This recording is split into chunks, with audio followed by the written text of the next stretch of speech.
The life of King, the 7 deadly sins. King is the grisly sin of sloth of the 7 deadly sins. His real name is Fairy King Harlequin, and he is the protector of the Fairy King's forest and the fairy realm. His sacred treasure is the spirit spear Chastafol, which he uses in conjunction with his inherent power, Disaster. He's also the older brother of Elaine, the guardian of the Fountain of Youth, as well as the husband of Diane, a fellow member of the Sins and a future giant queen. Welcome to the Amagi. In today's video, we're going over the life of King. Before we begin, we publish a new video every day, so be sure to subscribe to our channel and ring the bell to get notified about our latest videos. If you subscribe to the Amagi before watching another video, you'll get an A on your next test guaranteed. And if you ring that bell, you just might retain some of the information you studied. The Amagi's reach stretches beyond just this channel, so if you're a fan of us, please consider subscribing to our other channels and following us on all of our social media. Help us reach our goal of passing 100,000 followers on all of our accounts by the end of the year.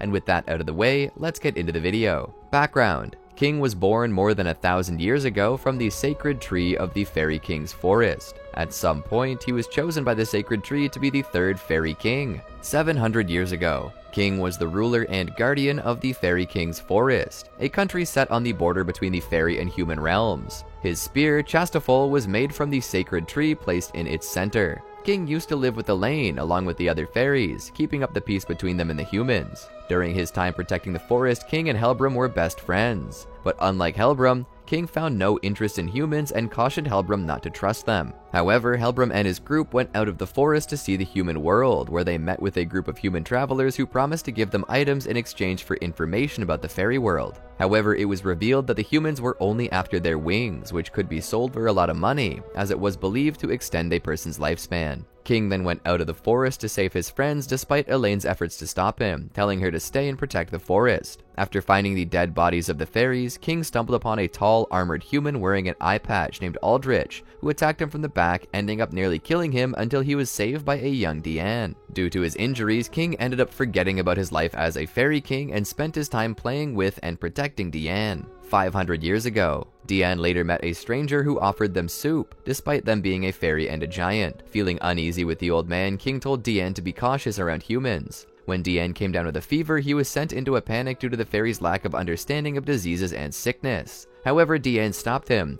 telling him not to leave her side since she was always lonely. The old man who gave them food found them and offered them some herbs for Diane to feel better. At this point, King realized that a human's time passed much faster than other races, as the old man that he had met before had aged several decades since the last time he'd given them soup. As soon as Diane got better, they ended up playing tag with each other. He told her that if she caught him, he would grant her a wish. Diane took it seriously and caught him, but ended up getting her clothes ripped, leaving her naked, much to his surprise. He decided to make her new clothes and went to the old man's place, only to find more towns built there, and that the old man had a grandchild now. After leaving the forest, he told Diane about marriage between two humans who love each other. 200 years ago, Diane asked if King loves her, to which the latter shyly nodded. Diane then asked him if he would always love her and stay by her side, which made him blush harder. Later that night, he finally remembered his identity and found out that the village close by was on fire. He told Diane to sit back and hurriedly went to the village, only to find out that everyone had died with their backs slashed. King found the man who killed him years ago and was shocked to see him still alive.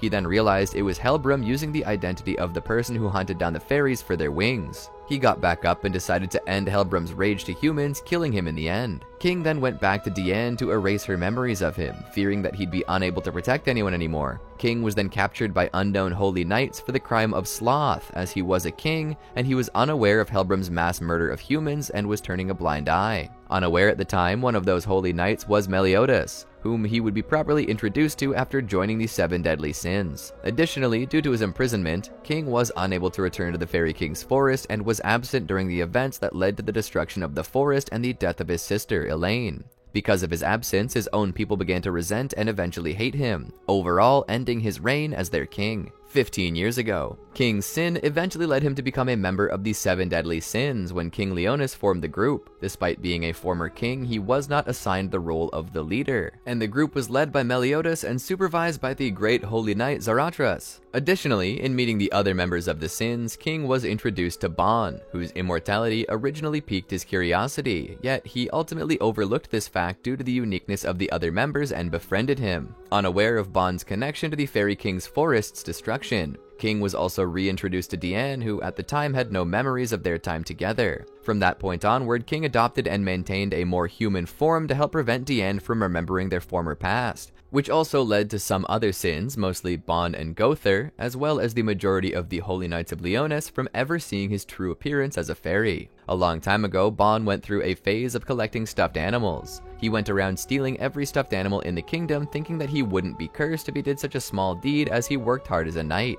Immediately, King grew angry at Bon, complaining that the little children throughout the town were crying. Whilst Bon finally grew satisfied and fell asleep, King silently returned all these stuffed toys to the children. Since then, King follows Bon wherever he goes to prevent him from causing trouble, giving other people the impression that they were the unlikely dynamic duo. 12 years ago, King and his teammates participated in a mission to wipe out a group of vampires at the Castle of Edinburgh. However, during the attack, King was partnered with Diane and confronted the two vampires, Maud and Gan. However, due to Bon, who was very drunk, and had deliberately used Snatch to steal all of his and Diane's strength as they were fighting, they were both struggling very hard to defeat them. However, they were saved by Gowther, who had made the vampires believe he was a part of their family and had the two vampires attack and kill one another. Diane and King were then upset over Gowther not having come sooner, who justified his actions by saying that he wanted to make it exciting. Sometime later, after the training, King accompanied Bon to a bar where he angrily glared at the immortal who passed out drinking while Meliodas was talking to Hendrickson and Dreyfus. At some point in time, he and his fellow Sins met up with King Leonis, who was with young Elizabeth. King did not recognize her until Gowther revealed her identity 10 years later. 10 years ago, at the day of the betrayal, King and the rest of his teammates were summoned by Great Holy Knight Zaratras to meet with him at the castle. While walking with his fellow members, he reminded his captain Meliodas that he's always drinking when the latter mentioned that they should have attended the National Foundation Festival. They entered the room together and saw a murdered Zaratras, much to everyone's surprise. King obeyed Meliodas' last order to separate and hide until they can regroup. 10 years ago, after the incident, King went back to his hometown to see his old family and friends again after leaving for 700 years. He discovered that a bandit had stolen the hidden treasure, the Fountain of Youth, and had killed the guardian saint, who was his sister. King later found out that it was Bon who had killed his sister and decided to take revenge on him by joining the Holy Knights. Forest of White Dreams arc. King is first mentioned when Gilthunder claims that he perished in the capital of the dead. In the middle of Meliodas and Gilthunder's fight, King's death is announced to Diane and Elizabeth. Baste Dungeon arc. After Meliodas, Elizabeth, Diane, and Bon escaped the Baste dungeon, a young boy is seen with the grizzly symbol near his left ankle, floating in the air whilst watching the shooting stars in the sky from a window. Capital of the Dead arc.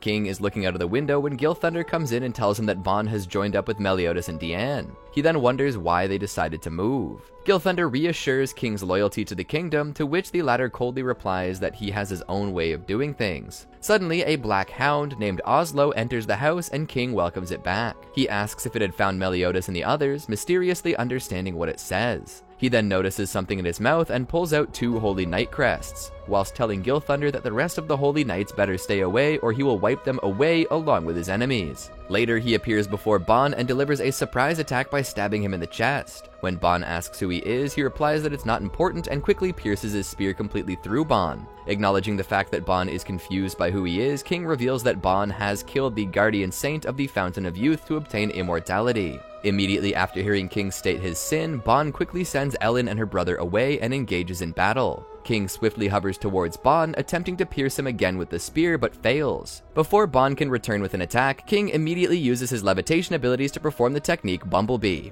Despite these simultaneous strikes, Bon still continues to dodge all the attacks. Once again, the attack fails, forcing the impatient Bon to activate his ability Snatch. Just before he can activate it, Meliodas arrives and intervenes in the battle, and hits him on the head with the cup. Diane and Meliodas immediately recognize King, while Bon is surprised and dumbfounded. Despite Diane being happy to meet him, he quickly flies away without saying a word. After escaping, he continues to watch over the rest from afar, whilst complaining that he made it appear as if he ran away. He then comments on how cute Diane was and how it's almost impossible that Meliodas still looked the same. Finally, he remembers Bon's sin in the Fairy King forest and exclaims that Bon is fooling them. Out of the blue, Oslo barks at him, telling him that the group has moved to the edge of the town. A subtle wind whips up all the petals on the flower field, and the characters are all teleported to the capital of the dead. Noticing that Bond began chasing a mysterious figure, King quickly follows, wondering how they were able to enter the capital. While continuing to chase Bond, King provokes him. The former tries to attack the latter but fails. Noticing that King is able to dodge with ease, Bond finally acknowledges the fact that he is the real King and begins to fight more seriously. King uses his pillow as a decoy, cushioning Bond's punch and dodging quickly. Stating that he does not desire to reunite with Bond in such a situation, King narrates how he came to discover his hometown burned to the ground and the death of his sister. His pillow then transforms into a form of a giant stuffed bear, immobilizing Bond, exclaiming that the guardian saint whom Bond killed was his sister. When Bond, in response, declares that he is immortal and cannot be killed, he uses Chastofol's Form 3, fossilization, that can petrify anything it impales. Bond's skin around the impaled area is shown to have been petrified. After Bond's body completely solidifies, King starts to move away, but notices a sphere of light appearing in front of Bond. King is then shocked when he realizes that it's actually Elaine. Confused, he sees Elaine kissing Bond and undoing the petrification. He asks why Bond can see Elaine whilst he cannot, revealing his jealousy and disconcert. When he hears Elaine's voice, he asks her to let him see her. King then questions whether Elaine is still mad at him for abandoning her and isolating for many years. However, he exclaims that there is no reason to save Bond because he took everything from her. Angered, King asks what Bond is doing to his sister, only to hear Bond say that he will make her his. King is left behind by Bond, who heads out to assist Meliodas and Diane fighting against Guila. King continues to ask Elaine why she forgave Bond and not him, but Elaine simply replies that he left her alone for over 700 years, whereas Bond gave her renewed happiness in just 7 days. Before King could say anything else, Elizabeth and Hawk arrive. He then asks about their identities, so Elizabeth and Hawk introduce themselves as Meliodas' traveling companions. Elizabeth tells him that a holy knight has suddenly appeared and is fighting against Meliodas and Diane, who in response ask her whether she came to seek his help. Surprisingly, Elizabeth bravely tells him to run away instead while trying to borrow his spear to fight against Guila. Feeling inspired by Elizabeth's bravery, King heads to the battlefield. During the fight, King suddenly appears behind and thrusts his spear through Bond to attack Guila. Bond asks him why he's there, to which he replies by saying that he is there to help Meliodas and Diane. Guila then blasts herself free and says that King's betrayal was expected. King then easily defends against her next attack. When Guila confirms that she wants all four to attack her, he confidently insists that he will deal with her alone. He then easily puts Guila on the run by having his spear chase her. After Guila used Brilliant Detonation, King uses his spear's Form 5, Increase, to defeat her technique and strike her down. King then runs away, but Guila gets out of trouble and attacks him. He's saved by Meliodas' full counter and notices that Guila's presence is gone. Afterwards, King, along with the rest, are rejected by the capital, which Elaine thanks him for protecting Bond before they leave. When they return to the living world, they see how Guila got to the capital of the dead. He then volunteers to petrify her, but Meliodas insists that he will handle it. Later, when everyone's eating fish, King asks Diane if she's okay, which the latter denies. Bond then drunkenly states that she's faking it, which she disagrees and defends. However, unnoticed by King, Diane makes a face that reveals that she was indeed faking it. King then asks who Elizabeth is, and Meliodas introduces her as the princess of the Leones Kingdom. King is shocked and turns into his former form. King then properly introduces himself. He feels exhausted maintaining his human form, and explains that it requires a lot of concentration. King then almost gets into an argument with Bond, but Meliodas stops them. Elizabeth compliments him on his fight against Guila, to which he accepts and explains that he is indeed powerful because of his sacred treasure. He then says that the Holy Knight had no chance against the other three if they had their treasures with them. He then shifts his attention to his fellow members and asks them what happened to their sacred treasure, and is shocked to know the stories. King yells at them when he hears how they lost their sacred treasures, which were given to them by a king, except Diane because he likes her. But Hawk asks why it's such a big problem. King explains it by using the lake as a sin's power, telling him that if they used a sacred treasure, they could carry a whole house of water as power. King then says that it would be pointless to argue and they should find them while searching for the other members. The next day, King, Meliodas, and Elizabeth go out to find information, leaving Bond and Diane at the Boar Hat to house it. While walking, everyone is looking at them, and to the group's surprise, they see that Elizabeth has gained a wanted poster. The town realizes this and tries to capture Elizabeth, but Meliodas saves her and runs away. Later, while in an old tower, Meliodas tells Elizabeth to stay put while he tries to find information. Later, after Hawk ran toward them and told them what happened to Elizabeth, King decides to go back to Boar Hat to get help, but then he sees Meliodas' serious face and says that they're doing it now. Meliodas and King make the plan after Meliodas saves Elizabeth, and they meet again in the Boar Hat to go to the next town. Visel Fight Festival arc. When they get to Visel, King volunteers to stay behind with Diane when she starts to complain. He then heads into town with Meliodas, Bon, and Hawk after Elizabeth decides to stay with Diane. After hearing about a weapon no one can use as a prize at a tournament, King says that the sacred weapon can't be in a place like this. He's then shocked when Meliodas and Bon decide to enter the tournament. He then tells Meliodas and Bon that looking for the sacred weapon comes before horsing around. When he sees the prizes, he notices that one of them is Diane's sacred treasure, Gideon. He's then pulled into the sign-in line and is shocked when someone picks Meliodas up. He's then put down when someone helps them out. He then recognizes the person that helped them and wonders if he's seen him before. Later, King enters the arena and wonders how he was dragged into this. King is having some doubts about this and tells Meliodas that Diane will be angry about doing this, but Meliodas tells him that Diane will be happy if he wins, something that gives him some motivation. During the preliminary round, King is running away from his opponents, and when the round ends, King passes the round by not getting hit, but people say he's cheating since he's floating, but the head of the tournament lets him go.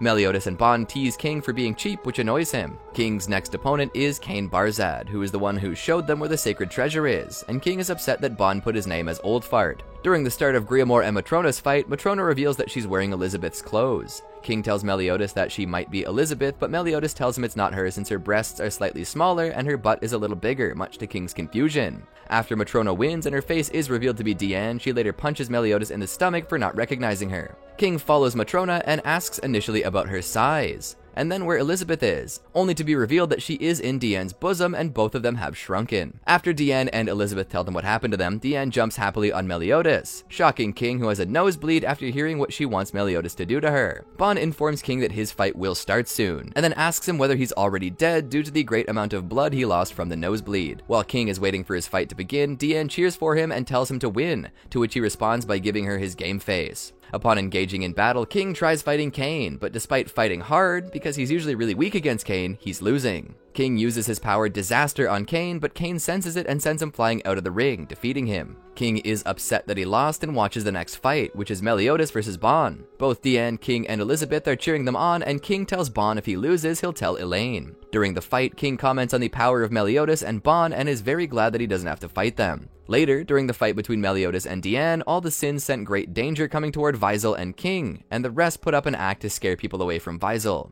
The Holy Knights Jericho and Gwila then appear and the Sins split up to fight them alone. After King took most of the people out of Visel, he returns to find Meliodas and Bon defeated by Gwila and Jericho, but after King defeats them with great ease, he gives the injured Meliodas and Bon to Elizabeth and Hawk to watch over while he goes and gets information out of the two Holy Knights. King then tells the Holy Knights that this is just an act for a bigger event, but Gwila simply smiles and tells him that the 7 deadly sins will be defeated. King then senses that Meliodas and Diane's powers seem to be completely gone and asks them if they know anything about it, but they attack King again. King tells them if they attack again, he will kill them and uses his Spirit Spear Chastafol Form 4, Sunflower, to finish them off. The giant plant shoots out its attack, but is sliced in half and the girls are saved by Lovehelm, who reveals himself to be Helbram, which shocks King greatly. Helbram greets King, addressing him with his real name, Harlequin, and Gwila and Jericho immediately state their readiness to support Helbram, but he refuses. He instead instructs them to recover the target. When Helbram questions King's nervous expression, the Fairy King, bewildered, questions Helbram as to how he's alive,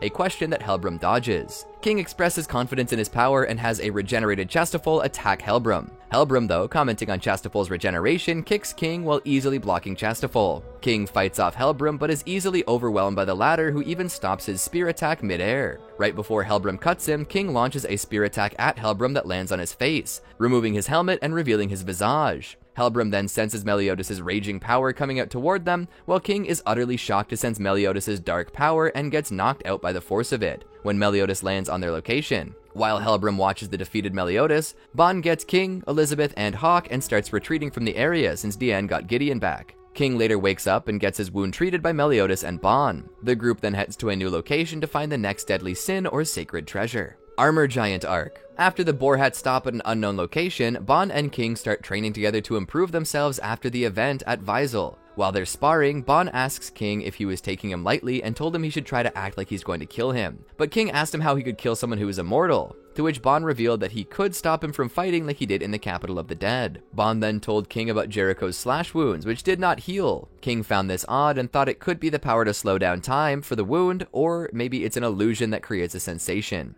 King then told Bon that he isn't acting himself and might be trying not to think about thinking. But Bon then quickly appeared behind King and tossed him towards a boulder, and then he stopped himself from crashing. Bon told King that he just wanted to crush the Holy Knights and take back the kingdom as soon as possible. King was then surprised to see Bon caring about other people's business, to which Bon told King he feels the same. King revealed that he wanted to stop the Holy Knights because he wanted to help Diane. Bon then reveals to King that he wants to get the Horn of Cernunnos, which shocked King because it's a treasure of the kingdom, and asked Bon if he was planning to steal it, but Bon told King that since he's going to save the kingdom, the horn would be a good reward for him. King then reveals the legend of the horn, which could have the ability to communicate with the Goddess clan. King was then shocked to find out that Bon is planning to use it and asked the Goddess to revive Elaine from the dead, since it wouldn't be trouble for a goddess. Bon then told King that he should take him more seriously, which King agrees to. While sparring, King reveals to Bon that the main reason he isn't acting like himself because of Meliodas' change in form at Visel, and that his power resembled Guila and Jericho, but more sinister. King started to think that Meliodas could be from the Demon Clan, but was stopped by an angry Bon, who yelled at King and said that Meliodas isn't the same as the monster. King was confused about the monster Bon was talking about, but Bon told King that Meliodas took him in despite being an outcast and being a bad person. Bon told King that only 2 people in the world accept him for who he is, and they were Elaine and Meliodas.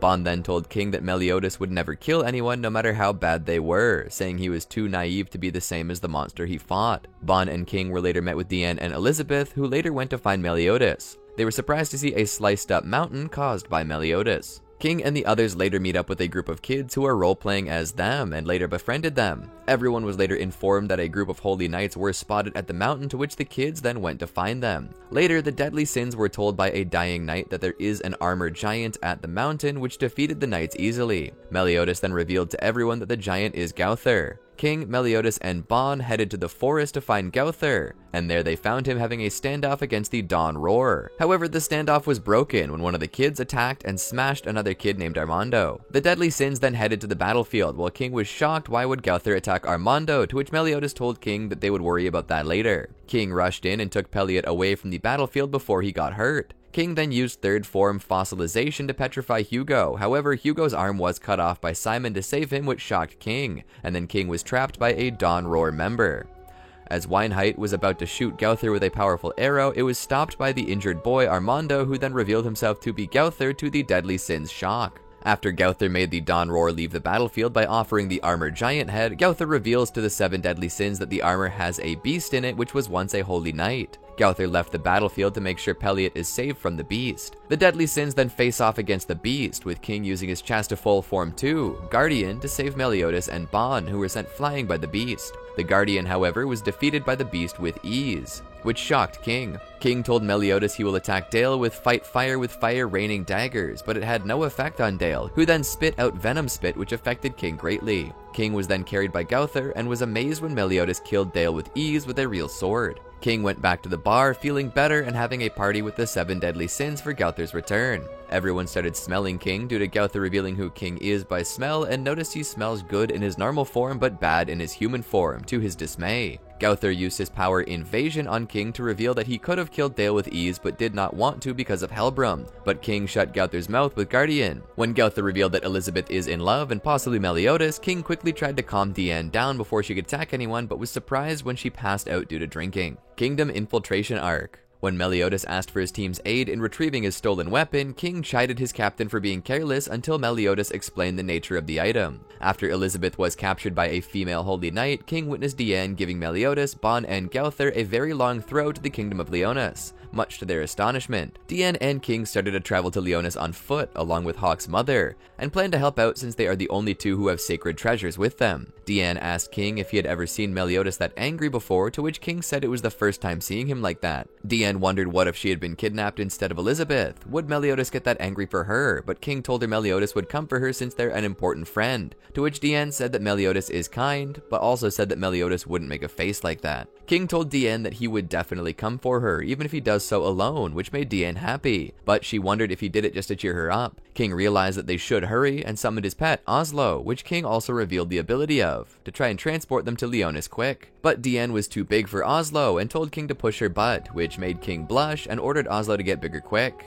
When Diane was struck by Gilthunder's Thunderbolt attack, King witnessed Oslo being affected by that technique. After his comrade managed to fully enter from Oslo's mouth, King tended to his wounded pet. As Dreyfus was under Gowther's nightmare teller, a past version of King was seen glaring angrily at a drunken Bond next to the table where Meliodas, Hendrickson, and Dreyfus converse. King somehow manages to get to Leonis to save Diane from Helbram. However, Diane was already in a near-death state, which made King look on in disbelief. King flew down, trying to find the one who damaged Diane. However, Diane said that it wasn't Guila or Hauser since they both tried to protect her. But King punched Hauser despite his weak strength and started to blame them for not protecting her well. Hauser tried to stop him because he saw the bleeding in King's hand, but saw that King was crying because he was unable to protect his loved ones. Helbram called King out for being too late for Elaine 700 years ago and started attacking from above, but King fought back with even greater power than he had in Visel. Helbram handled all of King's attacks and mentioned that King had a lot more power than back then, which King told Helbram to return to his true form and wanted to fulfill their promise of fighting against each other with full power from 700 years ago. Helbram turned back to his true form as a fairy. King mentioned that he did not know it was Helbram back in Visel since he was wearing an old helmet, but an angry Helbram quickly attacked King with a strange power that resembled a great holy knight's power. Helbram told King that he couldn't get rid of his old helmet as it reminded him of who he was, but King yelled at him to shut up.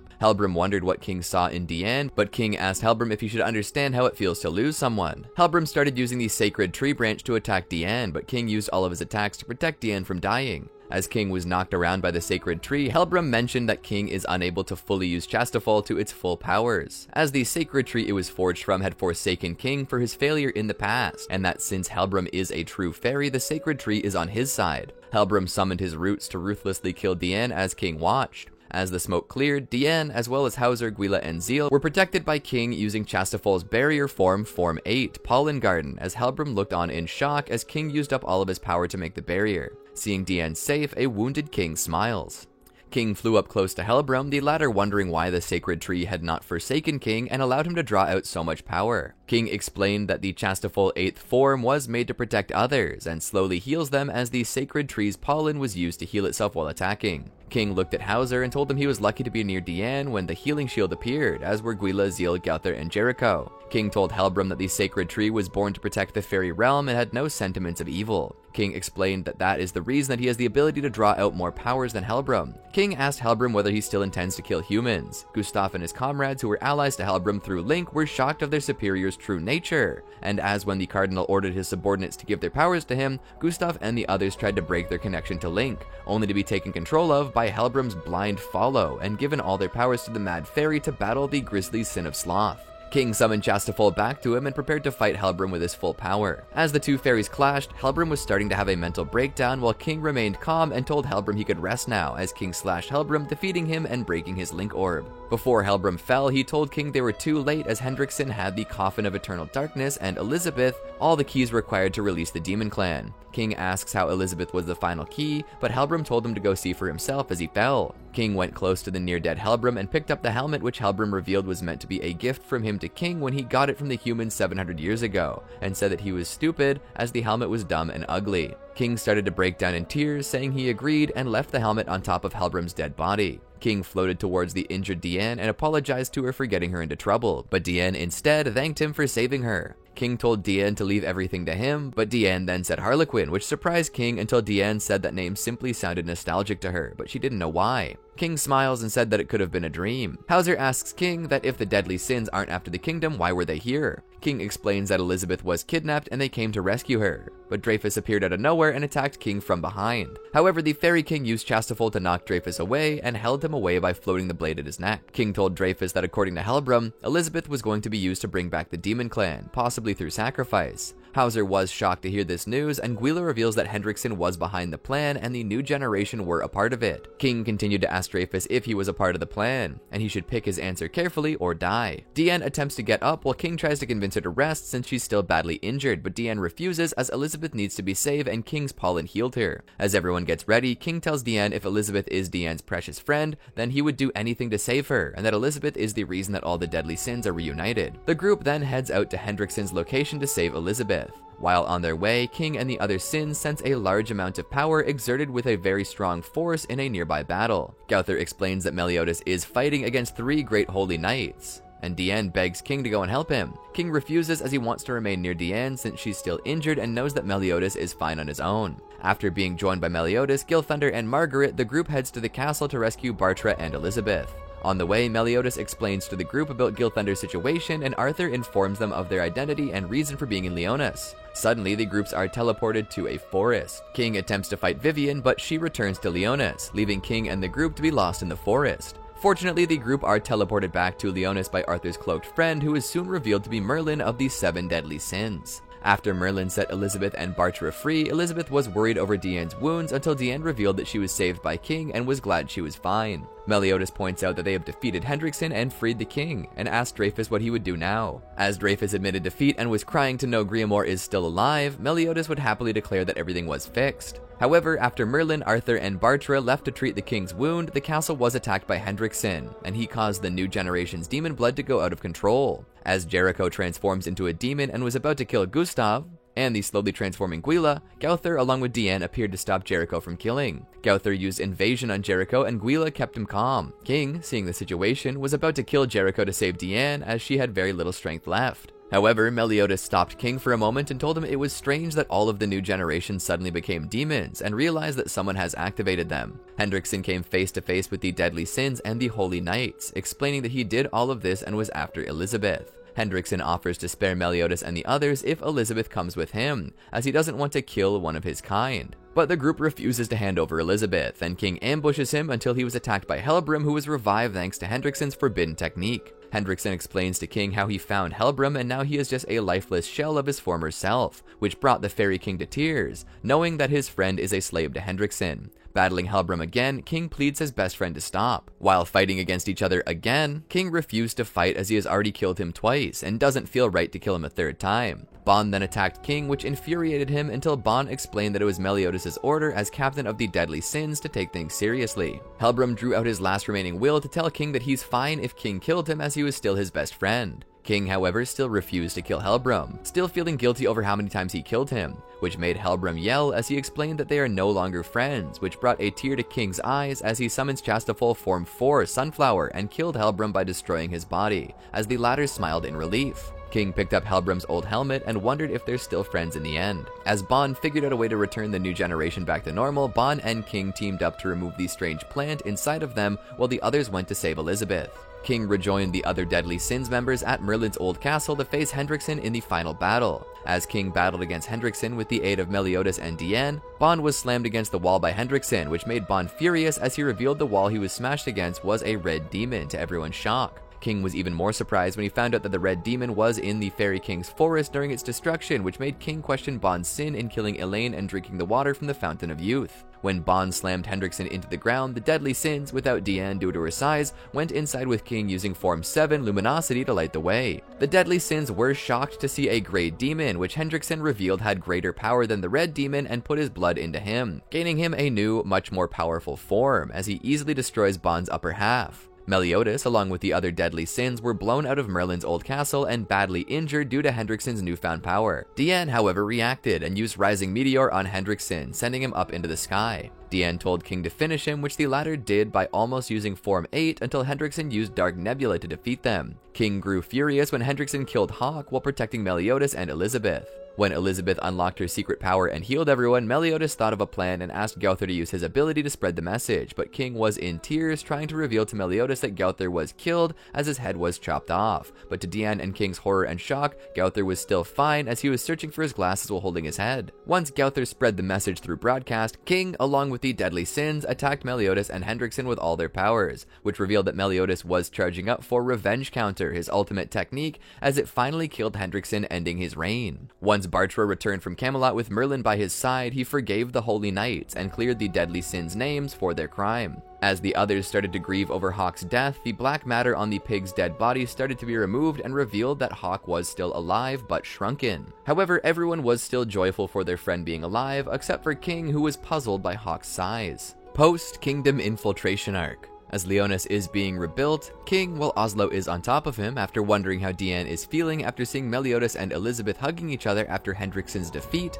and believing that Diane is feeling depressed due to her feeling towards Meliodas, King realized that this could be the chance for him to make Diane fall for him instead, but stopped himself when he realized that he can't make Diane fall for him because she sees him as her comrade instead of a lover. Oslo barked at King, which the latter understood, but he said that he is a fairy and couldn't help it. But when a large column was about to fall on an old man, King quickly saved him by levitating it and told the old man to be more wary of his surroundings. The old man was thankful for King's help and revealed that he was distracted because his wife left him, which greatly depressed King, thinking Diane could leave them due to Meliodas' relationship with Elizabeth. Distracted by his emotions, King accidentally drops the heavy wooden beam on himself, getting pinned to the ground. King begged for help to remove the large column until Diane appeared in a regular human size and lifted the column with ease, surprising everyone. King was shocked to see Diane in regular size, but revealed that Merlin offered her magical pills called minimum tablets that allowed her to shrink for 7 hours as her clothes are being repaired. King continued to stare at Diane, which the latter noticed and asked him if she looked strange in the Western clothes or being small in general. King, however, revealed that he doesn't care if Diane is big or small, she is still Diane, which made her smile. King asked Diane if she could invite Meliodas to the National Foundation Festival, despite calling himself stupid in his head as he wanted to ask Diane himself. Except to his shock, Diane asked King out instead. The next day, King put Helbram's helmet on his hood to remember him, as the rest of the Deadly Sins got new uniforms as well, except for Merlin. The Deadly Sins ended up celebrating the festival while working in the boar hat along with everyone else. However, when Bon was about to leave the Deadly Sins, King comforted him and told him to let Elaine's death go, which Bon refused and told King that he's going back to the Fairy King's forest, much to King's shock. However, King doesn't believe Bon, as the latter tends to lie a lot, and that he saw the burned down forest 10 years ago, but Bon decided to leave him and went on his journey. Having trouble believing Bon, King followed the bandit in order to find out the truth despite leaving the group for a short period of time. While following Bon, they spotted Jericho, who was following them as she was still mad at Bon for stripping her clothes and power from before. As the three journey together, Jericho questions the existence of fairies and the forest, which King realizes that she was born after the forest was burned down. When a fog appeared out of nowhere, Bon told them that they were there, much to King and Jericho's shock. They found themselves in the newly made Fairy King's forest to King's great joy, as he also spots his old fairy friends, Siska and Enmelik. However, King was greatly saddened and shocked to find out that his friends hate him for leaving the forest for 700 years, and now believe that Bon is their new king instead of King. Still depressed over the fairies hating him, King continued to journey inside the forest with Bon protecting him, finding Elaine's grave, which brought a tear to his eye before he ran away. King grew more depressed, questioning how he could face Elaine's grave, still seeing himself as a failure when a group of fairies appear and start attacking King until Oslo arrived and defended him. Albion Arc. When Oslo asks King to return to the kingdom, King brushes it off as he knows he is not needed in Leonis and wonders what he should do, since he's either a fairy king or one of the 7 deadly sins, spontaneously wearing Helbram's helmet when he ended up not only hearing his old best friend's voice, but seeing him as well. King freaked out and wondered what's happening until Helbram explained that his spirit rests within the helmet and only King could see him once he wears the helmet, possibly by killing Helbram 3 times, but unsure about the theory. Helbram joked around, saying that he can't enter the capital of the dead due to either unfinished business or killing humans for 500 years. But Helbram tells King that Elaine asked him to look after King and to protect Bon. While King sulked over Elaine's message, Helbram ends up mentioning Hendrickson, which scared King, thinking the villain was still alive, but Helbram brushes it off as he thought he was overreacting. Later, King asks Jericho when she's planning to leave, as only a few selected humans were allowed to be in the forest, which Jericho replied that wherever Bon goes, she would show more value than a dead brat, which Bon overhears and strips her out of anger. Bon revealed that he was not going back to the boar hat and was planning on going on a journey to find a way to bring Elaine back to life, to which Jericho offered to come along as his disciple. However, King tries to convince Bon to return by asking Merlin to help or to fix his relationship with Meliodas, which Bon refused. Bon then teases King, saying that he should return to Boar Hat as Diane will die of loneliness if King isn't with her, which made King mad for teasing him until Bon revealed that it was true when a few days ago Diane admitted that she is lonely without King, while King went out to get supplies. King was shocked at this news as he believes Diane somehow regained her lost memories of him, to which Bon smiled and told him to go home. King decided to head back to Diane since no one wanted him at the forest and asked Jericho if she wants to go back to Leonis, which she refused as she wanted to be with Bon. As King was about to leave, an Albion appeared in the forest and started destroying it. King decided to fight the giant, but was proven too weak against the beast. However, King's bravery inspires the fairies to fight the beast, while King is taken to safety. King wore the helmet, and Helbram told him how the fairies became lazy and weak after the war, leaving everything to the king, until King showed them what it means to be strong, and begged King to leave while the fairies fought. However, King refused as he needed to protect them and slay the beast with the true Spirit Spear Chastafol, which led to King being heavily injured. Istar arc. After being healed by Bond's blood, King heads to Camelot to see if Diane is okay after hearing the news she was attacked. When King was taken to Diane, it turned out that Diane completely forgotten who King was and only remembered what happened 16 years ago. King decided to remain with Diane in his human form as to not surprise her and to comfort her. However, Diane soon left the castle as she started to forget more, which led to Gowther revealing that he used Lost World on her to test if her feelings for King are stronger than memories. King was furious at Gowther's action, but quickly calmed down when he realized he did the same to Diane and shouldn't judge, but still punched Gowther and went after Diane, along with the others, who know that she's heading towards Megadozer to tell them about Matrona. However, they were soon being attacked by Monspeet's Hellblaze, which Hawk Mama ate to save them. When the group lost sense of Diane, Meliodas told King that Diane will be fine for now and they should focus on training to defeat the 10 Commandments, to which King agreed. The group decided to head to Istar to regain Meliodas' strength and have the group trained. Jenna, one of the head of the druids, took them to a cave of training where they'd be paired up with other members. However, while there, they came across Gilthunder, Griamore, Hauser, and shockingly Hendrickson, who is alive and human again. While the others were somewhat okay with Hendrickson fighting alongside them, King was still furious at Hendrickson's past actions and refused to pair with him during training. Once Meliodas finished his trial, he went to the cave of training and paired up with King. However, once inside, King started to fight him instead of the amber they were supposed to choose. King started to question Meliodas' motivation and that if he was on their side, which Meliodas refused to answer, saying that King wouldn't believe him anyway. After much battling, the two came to an agreement to work together while King kept an eye on him. Meliodas, with the help of Merlin, decides to pay a short visit to the 10 Commandments, which shocks King and the others who protest against the idea.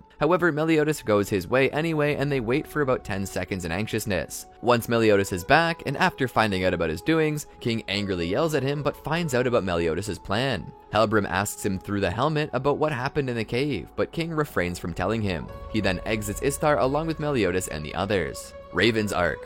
When traveling, King is sitting outside the Boar Hat with Oslo when he noticed Oslo was reacting to someone summoning him. Helbram calls out to King through the helmet, warning him not to allow Oslo to leave. King puts the helmet on, allowing Oslo a chance to leave, and King learns from Helbram that someone forced the gate between the living world and the capital of the dead open, stating that this person is putting a spell on the dead similar to how Hendrickson did to Helbram but a lot stronger, and forcing the souls to return to their bodies with malicious feelings. King asks Helbram if the one who summoned Oslo is one of those who died, only to receive a solemn look. Realizing that his sister was resurrected, King decides to take leave for a while to sort the situation out. While explaining to the others, Meliodas tries to have King give further details about why he's leaving, only to have King tell him he still doesn't trust him because he doesn't know about Meliodas' past. Elizabeth tries to reason with King by explaining that she doesn't know about her past either, and it doesn't bother her, only to have King explain that it's not like that. While leaving, Meliodas hollers to King that if he needs backup, to give them a shout. As King flies away, a worried expression appears on his face as he wonders what his resurrected sister's up to. Great Fight Festival Arc. Along with Oslo, King finds the revived Elaine near the bar My Sweet Gluttony that belonged to the Lion's Sin of Pride, Escanor. He later rejoined with Meliodas and the others at the Visel Great Fight Festival. There he discovers that one of the members of the 10 Commandments who organized everything is actually the first fairy king, Gloxinia, who supposedly had died during the Holy War 3,000 years ago. When King asks about it, Gloxinia affirms that he abandoned his position as Fairy King, now being the repose of the 10 Commandments. Gloxinia asks him if he's a fairy too, but King demands to know the reason that he's with the Commandments, to which Gloxinia says that he must win the festival to get an answer. When the fight festival begins, King is paired with Diane, who still lost her memory. The pair ends up confronting the Gloxinia servant and the droll golem. During the fight, Diane keeps King between her breasts to protect him, believing him a human child due to its lack of wings. No matter how much King tries to remind her, his efforts are futile. When he transforms into his fat form to try to prove that he's a fairy, Diane gets creeped out by King's new appearance and throws him out of her chest, straight towards the Gloxinia servant, whose face he finds some familiarity in. The servant restricts him with vines, but King manages to get back out and counterattack using Form 5, Increase, and then Form 2, Guardian. She gets confused whether to call him King or Harlequin.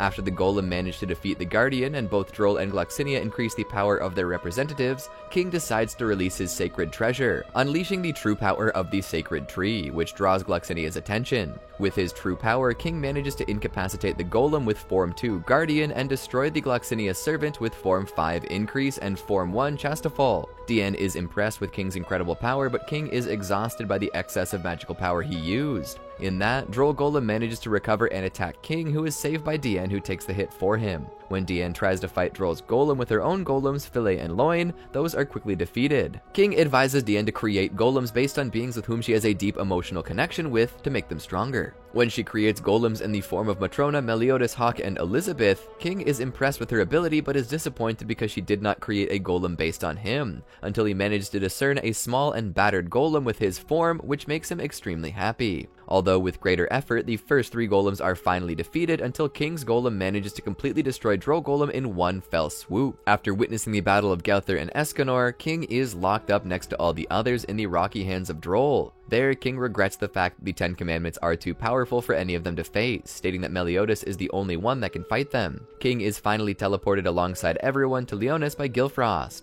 There, he observes through his crystal ball the battle of Meliodas against Droll and Gloxinia, impressed by the tremors that they feel while they're there, affirming that the 10 Commandments should have never been released. At the end, when all the 10 Commandments cornered Meliodas, King can only observe with pain as Meliodas is killed by Estarossa. Memories of the Holy War arc. A month after Meliodas' death, King and Diane had moved to the Fairy King's forest along with Matrona and her family. While King was naked in a forest lake, he curses that his wings do not grow, wondering what he should do about it. In that, King discovers horrified that Diane was also taking a bath in that lake. King apologizes and hides behind a tree. Diane says that if it's not sprouted, it's probably because he was ashamed, and that is who he still is. When King tries to clarify that he was talking about his wings, they both go back to seeing each other naked. After getting dressed, King discusses with Diane about Meliodas' death and the rampart of the demon clan over Britannia and the eventual fall of Leonis in his hands. When Diane asks why the forest was not attacked by the demons, King reveals that the forest is protected by a magical barrier that prevents even the 10 Commandments from detecting it.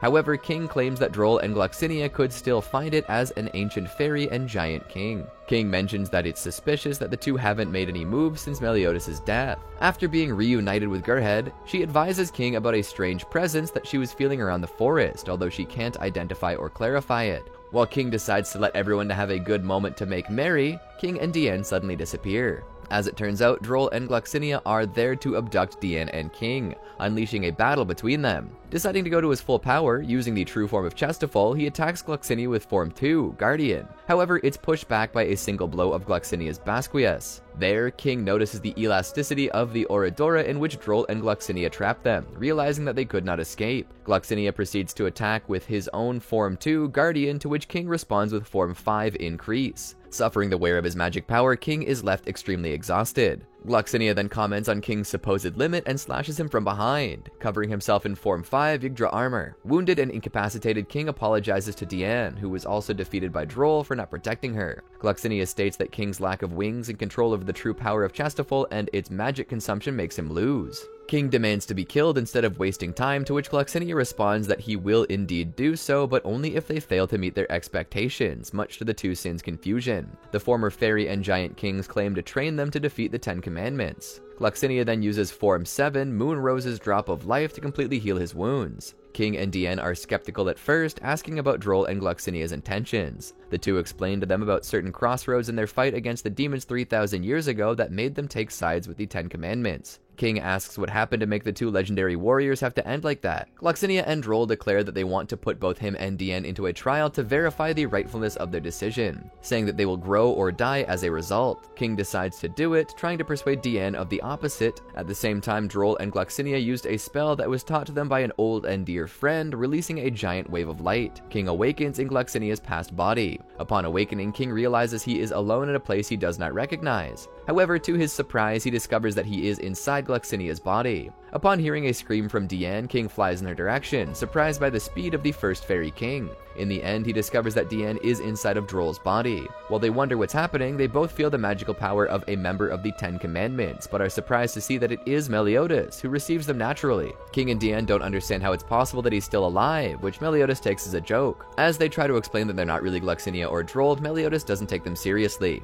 There, somebody else arrives claiming that the reunion is complete. Someone who looks exactly like Elizabeth. When Elizabeth and Meliodas leave the scene, Diane and King go after them. There, King discovers that they are in the Britannia of 3,000 years ago, before Droll and Gloxinia became commandments, but does not understand how it's possible that there is a goddess equal to Elizabeth, also telling Diane that they must maintain the appearances of Droll and Gloxinia. When Meliodas reveals that the Valley of the Fossils are being attacked by the Demon Clan, Diane and King are shocked to witness the horrible massacre perpetrated by the hordes of demons. While King is wondering what to do, both are impressed with the incredible power of Meliodas. There, a demon with incredible power approaches them. King tells Dian to run, but Meliodas warns them that it is Kalmadios, the piety of the 10 Commandments, and that they will activate their commandment if they flee from him. When Kalmadios attacks Dian, an annoyed King avoids his attacks and releases a powerful ray from Basquias over Kalmadios. Impressed with the power of Gloxinia, and after discovering that Dian was well, King affirms that with these two bodies they will be able to fight with him. In the end, King manages to use Form 2 Guardian and Form 10 Emerald Octo to beat Kalmadios along with Dian and Meliodas' full counter.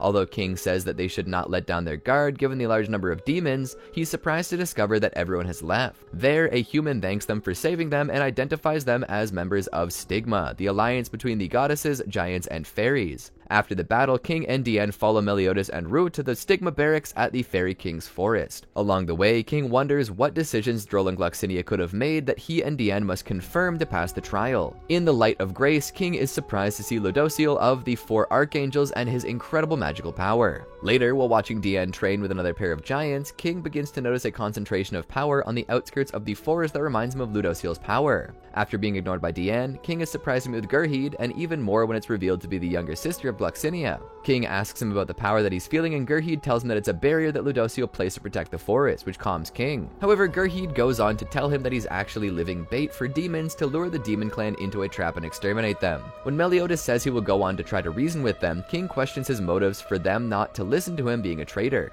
Meliodas says he must do what's necessary to end the war before all clans are exterminated and tells King to accompany him so he can see it for himself. Concerned about leaving the forest and Gurhid unprotected, Rue offers to protect them both, reminding King of Bond's face. On the way, King, Dian, and Meliodas contemplate the giant arc that Ludociel uses to kill all the demon hostages. Upon arriving, they find Elizabeth wounded in a barrier of the goddesses. Afterwards, they contemplate how she confronts Dariari and Monspreet in her Idura transformation, but instead of fighting, Elizabeth tries to use her powers to save them from their transformation. King is annoyed by Ludociel's criticism of his actions. When Elizabeth finally manages to save them with the help of the other archangels, Sariel and Tarmiel, Ludociel intends to kill both commandments. However, King and Dian prevent it. King states that they cannot despise the actions of Elizabeth, who risked her life to save the 2 demons. Meliodas thanks them, but King reminds him that Dariari and Monspreet could be a threat in the future, which Meliodas says he will worry about when the time comes, leading King to say that nothing has changed. Suddenly, King feels that something is happening in the Fairy King's forest as all magic powers there are vanishing,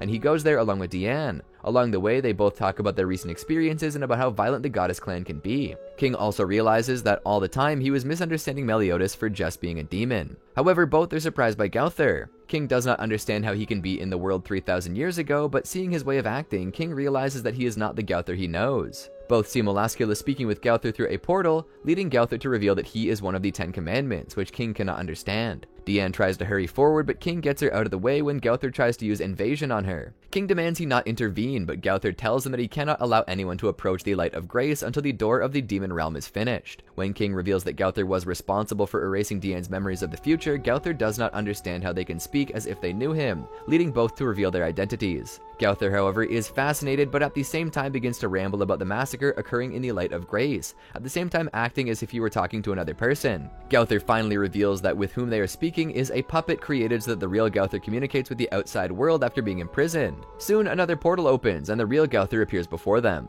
King asks the real Gowther about what happens in the light of grace, revealing that it's a rebellion of humans against Stigma. King reproaches him for sacrificing all those lives to escape the prison, but Gowther says his goal is to end the holy war. King decides to go to the light of grace, but Dian decides to stay to talk both to Gowther. King rushes off, wondering why Rue betrayed them, and is mad that he's not able to protect his little sister. There, King realizes that the test of Gloxinia is that, since he was unable to protect Gurhid, but King is confused at the fact that Gurhid is still alive in the future. When it finally arrives, King is horrified to see Gurhid dying in Rue's arms. Dominated by anger, King invokes Basquias and attacks Rue. However, at the last moment, King remembers he tried to kill Bond in revenge for Elaine and decides he will not kill Rue. However, somebody else completely destroys Rue, and King realizes that it's the real Gloxinia, who is in a state of dementia and pain. There, King awakens once again in his true body. At his side, Gloxinia explains that in the past he was dominated by his anger at believing Gurhid dead, killing Rue and opposing Stigma for not protecting her, finally ending on the side of the demons. Gloxinia claims to be the worst brother of all, but King says he is. Gloxinia asks him why he did not kill Rue, and King tells him it's because he's not truly evil, like the enemies he confronted recently. Remembering how important Bond is to Elaine, he could not kill Rue, who was the same for Gurhid.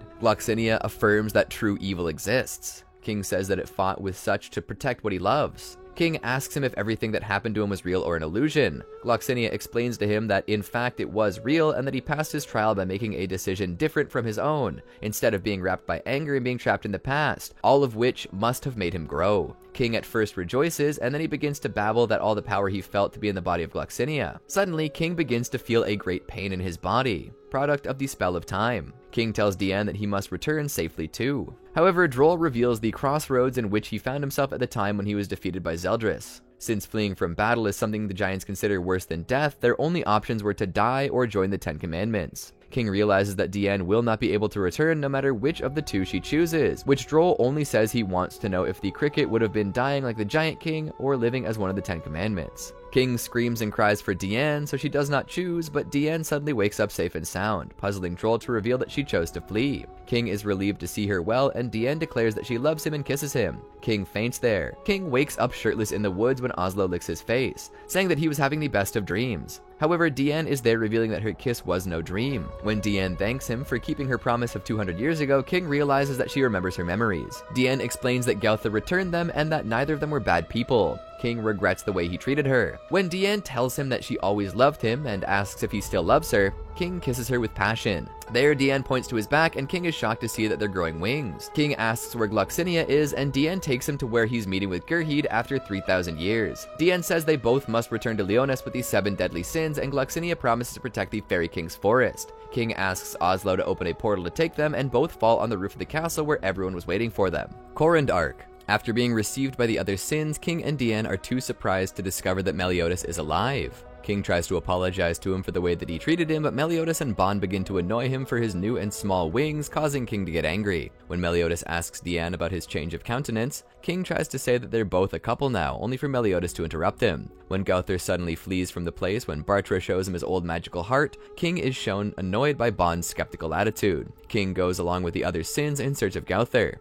When Diane stops Gowther from erasing his own memories, King appears to cut his off by releasing True Guardian. Upon reading his power level, Gowther discovers that he is at 41,600. Gowther asks him how he could raise his power level so quickly in such a short time, only to embarrass him by asking if it's related to his small wings. When Princess Veronica approaches and Diane stops Gowther in Havoc, King orders her to retreat. There, King hears the story of Gowther from Merlin, revealing that he never had a magic heart but a real one inside of him. When Gowther manages to recover all his memories and emotions that he himself had sealed, he tries to hug Diane in thanks, but King jumps between to interpose. Even so, the three manage to understand each other. Later, King was in a bar next to Gowther and Escanor. King drinks to get drunk, questioning Gowther because he does not drink too. King tells him that he wants to be honest with him and he knows better, although he has no idea how, even though deep down he does not forgive him for what he did to Diane. Before the conversation continued, King falls unconscious from drunkenness. Using Searchlight, Gowther can see King's thoughts and discovers that King actually feels sorry for what happened between them. After Escanor smashed the place by momentarily entering his other form, King ends up wounded on the ground and is loaded out of the bar by Gowther and Escanor. King attends the banquet at night with all the others. Having a good time, King is surprised to hear about Zeldris being the representative of the Demon King and Gowther's past with Bartra. The next day, King was asking Bon how to ask Diane for marriage. In that, both see Elizabeth leaving sad due to the conversation she had with Meliodas. King tells her that she must understand what a lady's heart is like, getting knocked out by a simple slap of Meliodas' fingers. After awakening, the three feel the magic coming from the boar hat and discover Elizabeth saving Merlin. When this one is very affected, King asks Meliodas if he really did something to her. After putting on his armor, King attends with his companions to Merlin, informing that his next destiny is the city of Corand, where the dimensional distortion that prevents entry into Camelot originates. King thinks he heard of that city before and tries to ask Helbram if he knows anything, but to his surprise, Helbram's soul had left. Helbram then returns, congratulating King on his wings and winning Diane, although King is appalled by his claims. He's confused when Helbram tells him that no matter what happens, he will always be his best friend. When Elizabeth starts acting strange and then faints, King is surprised when Diane tells him that Elizabeth must be remembering her past lives. There, Meliodas reveals to everyone that Elizabeth will die in 3 days, and also tells them all their story of how they were both cursed with him living eternally, and she reincarnated eternally to meet and separate again and again for all eternity. Like all present, King ends up impacted. On the way to Corand, the group stops in Ordan to save its inhabitants from demons. King easily kills a copper demon with True Increase. Helbram praises his new power, although King says he still lacks a lot and that his opponent was very weak. When arriving at Corand, Meliodas is deceived by an illusion of Zeldris. Upon entering the search, Helbram points to King on the skeletons of the victims of the massacre in Corinth that populate the city, which begin to move alone. At first, King manages to deal with the skeletons without problems with Increase, but when the skeletons gain more strength from the negative emotions of Meliodas, his attacks become less effective. Even so, King manages to defeat them quickly with True Sunflower. When the last soldier explodes when he cannot bear all the power of Meliodas, the vengeful souls of Corin begin to expand. Realizing King is horrified when these spirits end up owning Diane. Helbram tells him that no attack will serve to save her and asks forgiveness while saying that everything is his fault, which King does not understand. King asks everyone to abstain from attacking her and tries to reason with Diane, but this ends up hitting him hard with Gideon. There, Helbram is revealed as responsible for the massacre and is delivered to meet the revenge of the spirits. King cries while the spirit of Helbram tells him that he's glad that he was his friend before the helmet is crushed. This does not manage to calm the spirits, but Diane is finally saved by an aroused Elizabeth's "Lest there be light." After Elizabeth heals his wounds, King is surprised to discover the link Elizabeth had in the past with Merlin. There, Melascula appears in person saying that he would judge everyone in the name of the Demon King, transforming into a giant serpent. When Elaine tries to save Bon after this force trapped in Melascula's jaws, she ends up being beaten. King tells her that she should not be forced and they commit themselves, but Elaine insists on saving Bon. King is shocked to see the transformation that his sister suffers to save Bon, growing her wings. After Diane manages to wound Melascula in one fell swoop, King is faced with incapacitating her completely with Bumblebee, leading Melascula to say that his power now equates to that of Gloxinia. After Melascula is purified by Elizabeth and captured by Merlin, King is present along with the rest of the battle between Escanor and a Meliodas consumed by his assault mode. After the battle, in which Meliodas and Escanor end up seriously injured, King returns with the rest of the Boar Hat, where Merlin exposes that Meliodas can no longer control his demonic impulses, having lost his emotions before the Demon King. Seeing herself forced to watch Meliodas and Elizabeth in her perfect cube, Merlin tells King, Diane, and Galther that they are the only ones who can fight it if something happens. Outside, King talks to Diane and Galther about what will happen to Meliodas if he fails to recover. Holding the destroyed helmet of Helbram, King says that he will protect everyone as he sacrificed himself to protect him and Diane. Prelude to the new Holy War arc. Following the road to Camelot, King turns the destroyed helmet of Helbram into an incline for Diane, commemorating Helbram's last wish. King also gives Gowther an earring made from the fake heart he bought in memory of Nadja. Despite being disappointed that Gowther calls it a useless thing, King is pleased that he's happy to have it. At that moment, everyone is alarmed to see that one night suddenly is consuming the sky.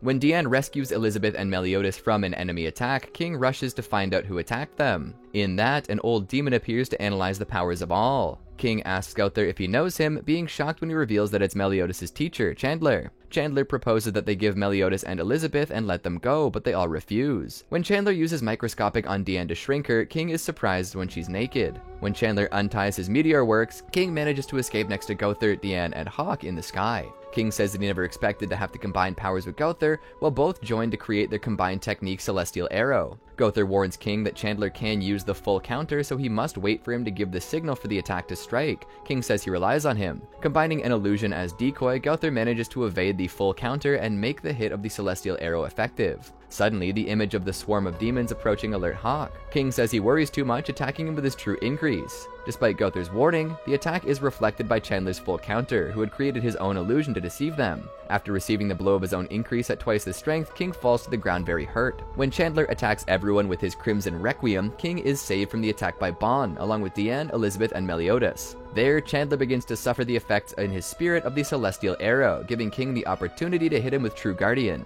There, King declares that they and Meliodas are comrades of fate. Chandler attacks them furiously with his Grudge Blade, but King manages to contain it with True Increase, preventing the blades reflected with the full counter with others, giving rise to Chandler to praise his ability. King says that he feels safe in a firefight, but that they will protect Meliodas and Elizabeth at any cost. Chandler prepares to face everyone with several Grudge Blades, but King manages to contain them with Increase. When Diane and Bon manage to get aside and contain Chandler, King releases his Increase on him and Bon. However, the demon manages to let go and engages in a strong fight against King. King does everything to resist, but Chandler's attacks finally overcome and wound him. However, an opening created by Hawk allows Elizabeth to heal everyone. King prepares his next blow, saving himself from Chandler's attack thanks to Gowther's intervention. King makes a direct hit of Chastafol against Chandler, rendering him incapacitated. There, King remembers the words that Meliodas told him when he had met him while being captured by the Holy Knights about him being a splendid king. King states that those words in the past saved him and wonders if he really could become a splendid king. King tells Diane that she should wear some clothes, but it's strange that she has not returned to normal size having defeated Chandler. King is alarmed when Gowther falls victim to the Absolute Order, but even more when Chandler awakens, having released his true form and power. King says there's no hope since Chandler is on a completely different level. He hastens to attack with Bumblebee, asking Bond to take everyone from there while he gives them time. Bond tells him not to let him fight alone,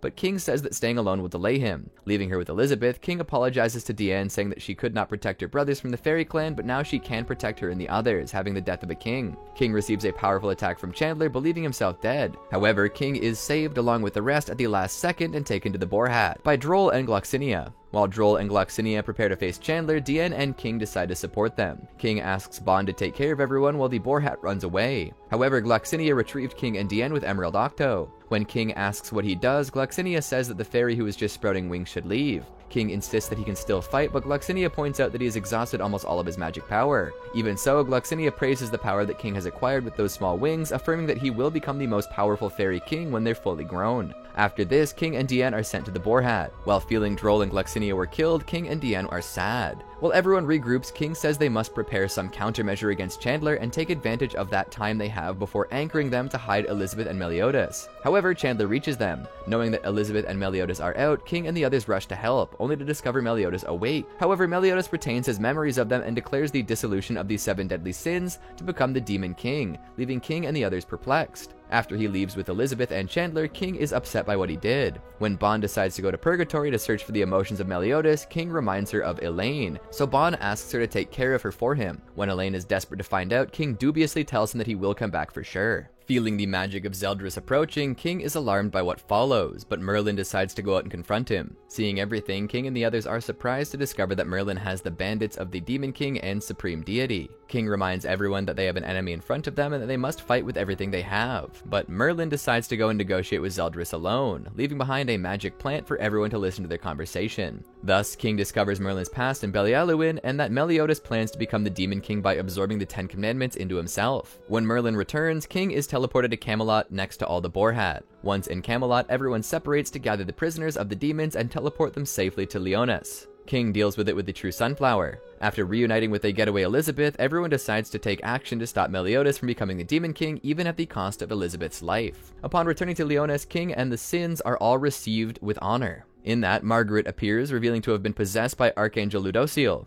King and Diane worry about that, remembering their experience with the Archangel in the trial. There, all agree to form an alliance to stop the Demon Clan. During the next day, King takes care of Elaine, who is still in poor health, and asks Bond and Meliodas to return with them. After meeting, Merlin declares that she will go to Camelot to save Arthur. King tries to tell her to wait to go with an army, but she insists on doing so immediately to avoid a large-scale confrontation. After Merlin manages to get back to Arthur, he hogs his own heart with Excalibur, much to everyone's horror.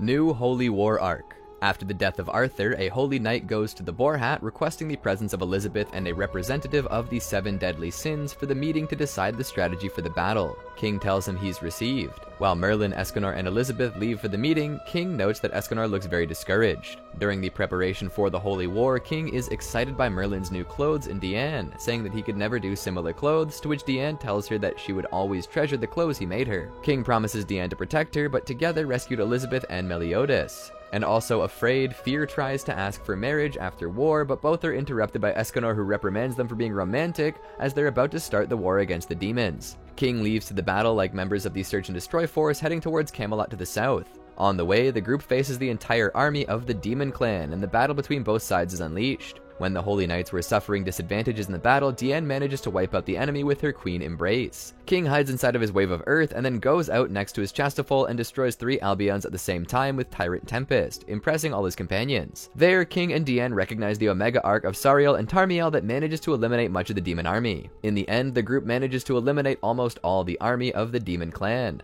King suffers slight injuries that are quickly healed by Elizabeth. King and Diane make fun of Hauser's new leadership attitude. Seeing that arrogant attitude in several of the Holy Knights, Diane and King point out that everyone is composed as Ludociel. Both get upset when Deathpierce criticizes Elizabeth's words, just as they're surprised to discover that Elizabeth was reasoning with the demons throughout the battle. King and Diane are alarmed when suddenly Derriere falls in the battlefield. When Esterasa appears chasing her, King is taken underground with the rest of the knights by Diane to protect them from the Black Hound of Esterasa. While Sariel and Tarmiel face Esterasa, King suddenly notices the aura of the demon disappearing. When the Archangels return, King and Diane are alarmed to see that Esterasa follows them, as well as their new transformation and level of power. When Esterasa manages to overcome the Archangels and tries to take Elizabeth away, King intervenes by attacking him directly with Chastafol, while Diane creates a barrier to protect Elizabeth and Guila. However, King's attack is ineffective, just as Esterasa easily breaks Diane's wall and hurts Guila. After eliminating Sariel and Tarmiel for the second time, King and Diane intend to attack him but are stopped by Elizabeth. There, the princess decides to give herself to Esterossa to prevent him from continuing to kill everyone, being taken away from the battlefield by the demon. King declares that he will go after them since he's the only present one able to follow them in flight. There, Sariel and Tarmiel manage to recover and reconstruct their original bodies, deciding to go after Esterossa. King promises to save Elizabeth and calm Diane when she fears that it will not go alone.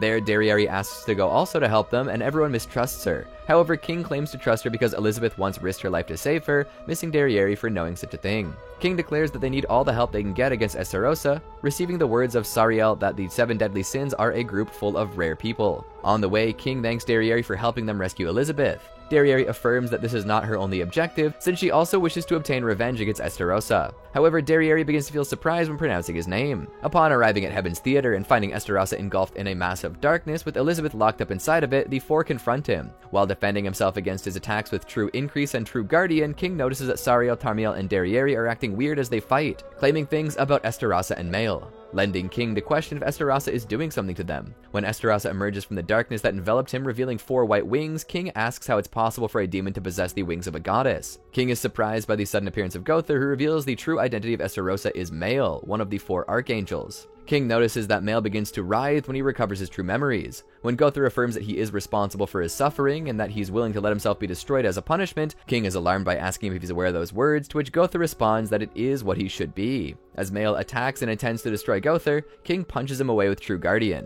Gowther asks King not to get involved, but King says he cannot do anything else, being the only one there with him, reminding him the 4th rule of the 7 deadly sins of always helping a comrade in trouble. Mael reappears, taking King in the back, happy that he's a Gowther comrade, pretending to sink his heart through the suffering of his friend. Mael gives a strong blow with his hand, but King manages to block it with True Guardian. King quickly goes on the attack by gobbling Mael with Bumblebee. However, Mael fires his Kyusai Noya, piercing King's shoulder. Gowther intervenes, saying that he's the one who should be destroyed, pleasing Mael with his expression of pain. Despite being shot down and injured, King prepares Chastafol and launches his Sabaki no Yari on Mael. The Archangel catches the Chastafol attack with one hand, saying that the more King resists, the more Gowther will suffer, encouraging him to resist. King claims to be the Fairy King and not to underestimate that. Gowther begs King to allow the conflict to be resolved with his death, but King refuses to lose anything important to him again. King changes back to True Guardian, giving Mael a strong and surprising blow that sends him flying. King tells Gowther that if he really knows the pain of losing someone important, then he should not talk about dying that way, causing Gowther to cry over his words. Mael manages to counterattack and get rid of the Guardian with an arc beam.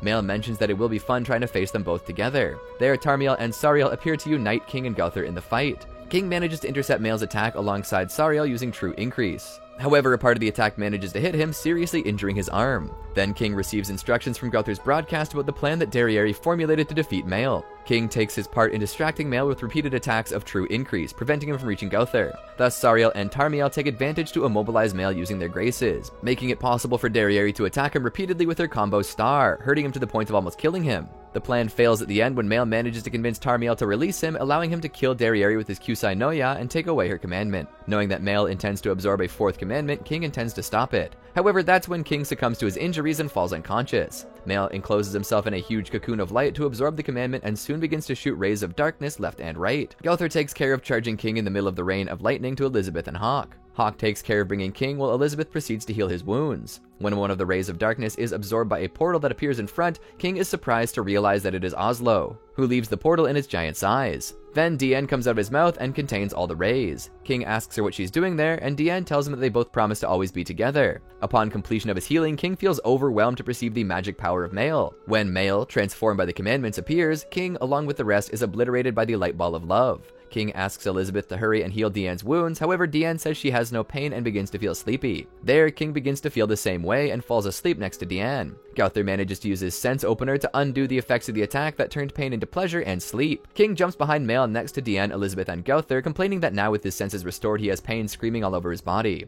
Elizabeth quickly heals them all, and Gowther gives him and Diane the signal to carry out the combined technique. King uses the 6th form of Chastafol, Yggdracloth, acquiring an armor with which he sets out to attack Mael. In conjunction with Gowther's kaleidoscope technique, dozens of King's illusions appear, confusing Mail without being able to distinguish the real one. Diane proceeds to use her Droll's dance to gradually increase King's power level. Although at first it seems to work, Mail uses the commandment of truth to use his bell of truth, dispelling the illusions. Mail proceeds to use the reticence commandment to use the scythe of silence, slashing King and Diane. King suddenly loses the ability to control Chastafal. Upon seeing his back, King discovers a mark of the commandment that keeps his magic sealed. King is alarmed when Gowther fails in his attempt to self-destruct because of Mail's incense of purity. Seeing Mail about to unleash another light ball of love, King sees that Elizabeth could not release her magic in time. There, Oslo also sacrifices himself in receiving the attack, leaving King in shock. King desperately asks Chastafal to catch the body of Oslo, being this one trapped by Diane to be king without magic. King embraces Oslo's body, devastated, asking him why he did something similar. Hawk tells him that he did it to protect his precious king. When Diane uses Gideon's lightning rod to disperse Mail's attack to the ground, the Heavens Theater falls apart.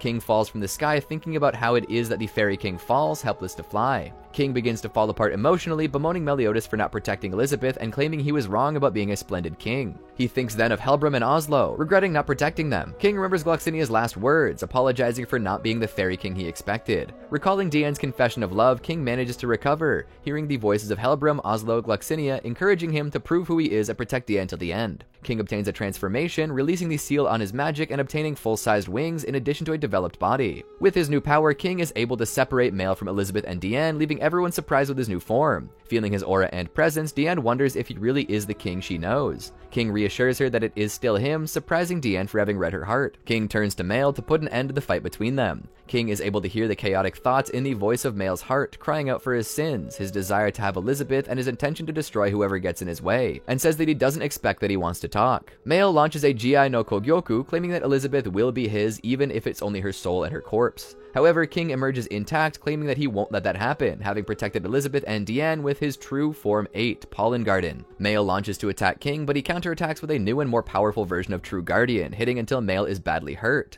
Mail tries to use his Chinmoku no Ugama, but King responds with his new True Increase, destroying the scythe and hitting Mail repeatedly. King tries to reason with Mail, pointing out the similarity in his experiences and losses, trying to convince him that although he will never recover what they lost, they must live to protect what they most appreciate, affirming that he must have something that he wants to protect from the bottom of his heart. But Mail insists that he does not interfere and to get out of his way. Mail launches several Kyusai Noya, but King deals easily with them with his new True Chastafal. Despite leaving Mail in disrepair, King says he will not kill him because revenge only brings hatred, but he will face him as many times as necessary as the Fairy King Harlequin. King also thinks if Oslo and Helbram would be okay with it. There, Mail's body suddenly begins to writhe and rip apart. King understands what's happening, explaining to Diane that Mail is reaching his limit and is beyond any help, since with his magic power and strength almost completely exhausted, the power of the commandments opposing his power of goddess is devouring until it eradicates him. When Gowther launches himself on Mail to use invasion on him, they begin to fall to the ground. King flies to reach them, but understands that if he tries to stop them, Gowther's spell will be cancelled and that Mail's body is already on the edge of destruction.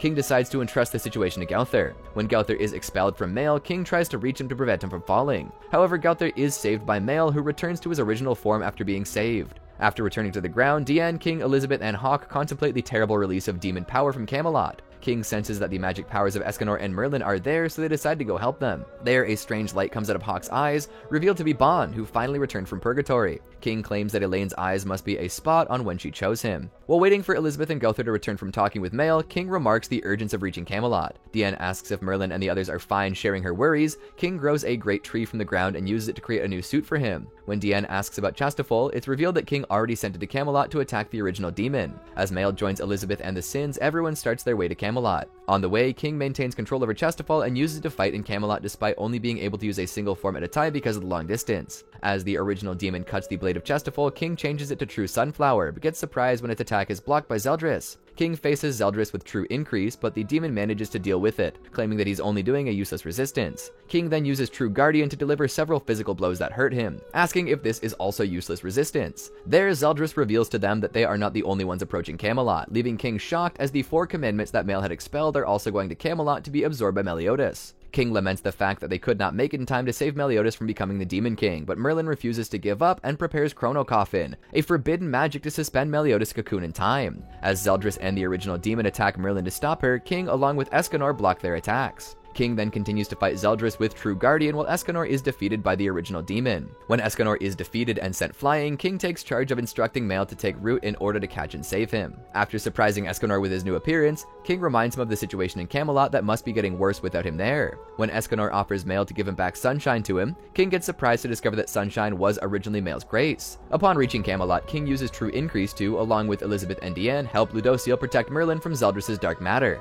Elizabeth asks Merlin how much time is required to complete the Chrono Coffin, to which Merlin says she needs 5 minutes to complete it and suspend Meliodas' cocoon in time. When Zeldris starts to attack under desperation to stop Merlin, King uses True Pollen Garden to protect everyone. He says to Zeldris that he lost any chance of winning, wanting to make him surrender since he's reaching his limit. After Zeldris is defeated by Mael and the Chrono Coffin is completed, King celebrates with his friend the end of the Holy War, getting annoyed when Hendrickson is unable to recognize him with his new appearance. However, when Hawk discovers that the cocoon was already empty, King, alongside everyone, notices the incredible darkness coming from a Meliodas turned Demon King. However, Meliodas is revealed to have turned into his father's vessel, revealing that it was the Demon King's plan from the beginning in creating more commandments and making Meliodas absorb them to take his young and stronger body for himself. As the Demon King pretends to kill Elizabeth, Gowther takes her out of his attack for Merlin to use Perfect Cube to protect the three alongside Hendrickson and Escanor. Merlin warns Diane and King that magical attacks don't work on the Demon King, so King uses Chastafol to attack him along Diane and Mael, claiming that he'll never allow himself to take his pleasure with Meliodas' body. However, none of them are able to make a threat for the Demon King, who easily incapacitates everyone. King curses the fact that if the fight continues, he will soon run out of magical power. When Bond saves Hawk from being killed, King is happy to see him. However, when Bond pretends to fight the Demon King, King warns him that even being immortal could not do anything against the Demon King by himself. There, Bond reveals that he is no longer immortal, since he gave up his power of the Fountain of Youth to revive Elaine. King is perplexed and worried to know that, knowing that Bond will no longer be able to heal himself. As the Demon King releases a toxic and caustic storm over the area, King uses True Pollen Garden to protect Elizabeth and the other Sins. This ends exhausting his magic power, making his wings and new body fade away. However, a debilitated King is happy to feel that Meliodas is fighting the Demon King from the inside. Seeing Bond fight against the Demon King, King notices that compared to who he was before leaving Purgatory, Bond is a completely different person. When the Demon King manages to take the upper hand, King wonders if the Demon King's power was increased. The Demon King says that their voices could never reach the real Meliodas. There, Gowther comes out with a plan and manages to use his invasion and take Elizabeth and the other Sins into the spiritual world where Meliodas confronts the Demon King. King is happy as he and his friends meet with the real Meliodas. King informs him that Bond is still fighting outside. When Gowther suddenly falls silent while explaining how they got there, King asks him what happened, to which Gowther tells him he can't interrupt the meeting of Meliodas and Elizabeth. King and the others are protected from the Demon King both by Meliodas in the spiritual world and by Ludociel in the real world. Seeing Meliodas attack the Demon King with small spheres of darkness, Gowther points to how much strength and density they have. King recognizes that it's the same technique that he developed during their training in Istar, but admits that Meliodas' power is far beyond what he had then. As Meliodas gains new strength from his friends and becomes able to overpower the Demon King, he asks them to go back and help Bond. King then asks for a conversation later to properly apologize to him. As they return to the real world, Merlin recognizes that the Demon King is in a desperate death throe, pretending to take Meliodas with them in his demise. Merlin states that they must get rid of the Demon King from Meliodas' body right now. Bond manages to intercept and stop his death throes and then sends him flying with a kick. King, Elizabeth, and Merlin then combine their techniques in their combined technique Triple Prison, leaving the Demon King trapped. He manages to break free in a berserk state with his ultimate technique, Meat Darkness, giving Bond a clean chance to give the Demon King the final blow. With a strong fist that sends the Demon King to break the diamond, it's finally defeated and erased from the body of Meliodas. Despite their victory, the Sins are saddened at the destruction of the Demon King. They've missed the opportunity to break Elizabeth's curse. She tells him that it's already done, but what she most wanted was for Meliodas to be the same, since she would never see him again if he became the Demon King. Elizabeth says she can always reincarnate if she dies, but Merlin asks if she's really okay with that. There, Meliodas surprises everyone by claiming that he acquired the power to break the curse while escaping from Purgatory. Despite the dissonance of this and Bond, Merlin uses her curse discovery for the curses of Meliodas and Elizabeth to take physical form. There, Meliodas assumes the appearance that he had while he was Demon King and tells Elizabeth that despite having made her wait 3,000 years, he will fulfill the promise he made her. Meliodas easily destroys the two curses, and with that, Elizabeth embraces him with joy since his long journey has ended. But their trip together has only begun. Demon King arc. With the end of the Holy War, the Sins return to Leonas, and that night they all attend a celebration on the new Boar Hat. There, King is seen serving drinks with Diane. Gurhid and Pora are impressed with his new appearance and his fully growing wings. The day after the end of the Holy War, King joins Elizabeth and the rest of the Sins in the Boar Hat for their journey of stocking up across Britannia. King asks Bond to take good care of Elaine, being offended when Bond pretends not to recognize him. As they make a picnic, the women wait while the men go for food in the forest. King uses Chastafol to pick up some fruit while thinking about the best way to ask Diane for marriage. King then accompanies his companions to urinate together, feeling ashamed of having to do it. When Meliodas says they must return, King asks him if they indeed will all go forward as the 7 deadly sins. Bond tells Meliodas that they are not as fragile as he believes, prompting him to reveal the truth that he will soon disappear from this world, something that everybody was already beginning to suspect. While their trip is resumed, Elizabeth worries that everyone is quiet and depressed. Meliodas insinuates her, saying that they are just tired because they have not gone to restock in a long time. Elizabeth sets him aside, claiming that the conversations they had took away the urge to speak. Gowther and Merlin realize they are not heading to Lyonesse, to which Meliodas reveals that he intended to make a stop earlier. In what remains of Edinburgh Castle, King reminds what happened there in the past. Meliodas asks everyone to wait while he goes, but Elizabeth decides to accompany him. The two fly inside the huge crater created 12 years ago, where they find a large sphere of darkness, revealing itself to be where the vampire Gelda was sealed by Meliodas. Upon returning to Lyonesse, King goes with his friends to a meeting organized by King Baltra. There he asks Meliodas to marry Elizabeth and become the king. Baltra ensures that Elizabeth will have no objection, but she says she cannot accept. Everyone is stunned when Elizabeth reveals that she planned to go to the demon realm with Meliodas. The Sins meet in the Boar Hat, discussing what happened.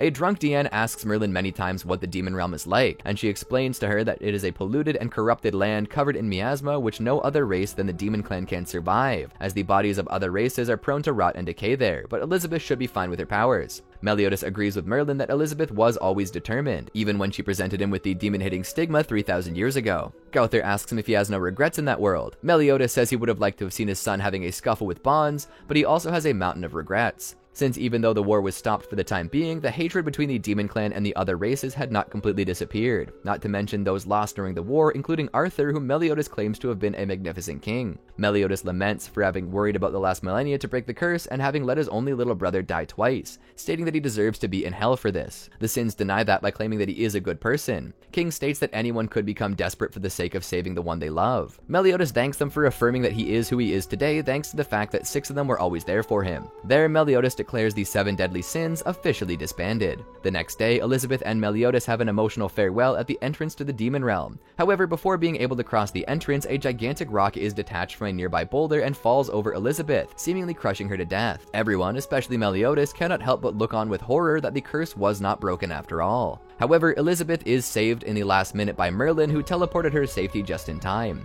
Merlin then uses Curse Discovery to reveal that Elizabeth's curse was restored. Meliodas tries to destroy it once more, but as soon as he does, the curse regenerates. Meliodas concludes that this is because as the curse was put on by the Demon King, it continues to exist because the Demon King is still alive. Merlin and Gowther wonder how it could be given that the commandments have no vessel. King and Diane wonder who could be able to withstand the commandments when not even Mel was able to sustain 4 of them. Elizabeth and Meliodas conclude that Zeldris, the only one besides Meliodas capable of resisting the commandments, had become the vessel of the Demon King. Elizabeth and the Sins return to Boar Hat to discuss the situation that the Demon King was alive. When Merlin asks who could be the new vessel of the Demon King, Meliodas claims not to know. There, King and Diane feel that the entrance to the Demon Realm is being opened again, to which Merlin recognizes is to invoke an Endura. King asks Hawk and Escanor to report the situation to the King and the Great Holy Knight, while he and the other Sins face Endura and Meliodas protects Elizabeth. In the center of Britannia, the Sins face the giant Endura that was summoned. When the Endura accumulates a bulbing in its tail, King notices several magical auras building up there, but Gowther points out that those are life forces. The Endura then releases a big object from his tail that explodes and scatters in a multitude of small objects. King wonders if that's some kind of spore, but realizes they're too big for that. Merlin then discovers that they are in fact the Endura offspring. Knowing the babies will expand throughout Britannia, King determines that they must stop them. He uses Bumblebee to eliminate as many as he can, warning that even if one escapes, there will be thousands of deaths. The Endura then attacks King from behind but is intercepted by Bon. Merlin and King continue to eliminate all the babies they can, but they disperse too quickly and far enough for them to reach everyone. King comes to the conclusion that his only option is to use Sunflower to incinerate the area, but Diane warns him that this could also kill all the humans and animals around. King insists that it's the only way, but Bon jumps in saying he'll take care of it. Using his recently recovered Korshoes, Bon manages to eliminate thousands of Endura offspring with an incredibly extended and powerful assault hunt. Bon notices that one of the offspring was able to escape to Lyonesse, and King affirms that they must go charge cargo since it would be a great threat even when alone.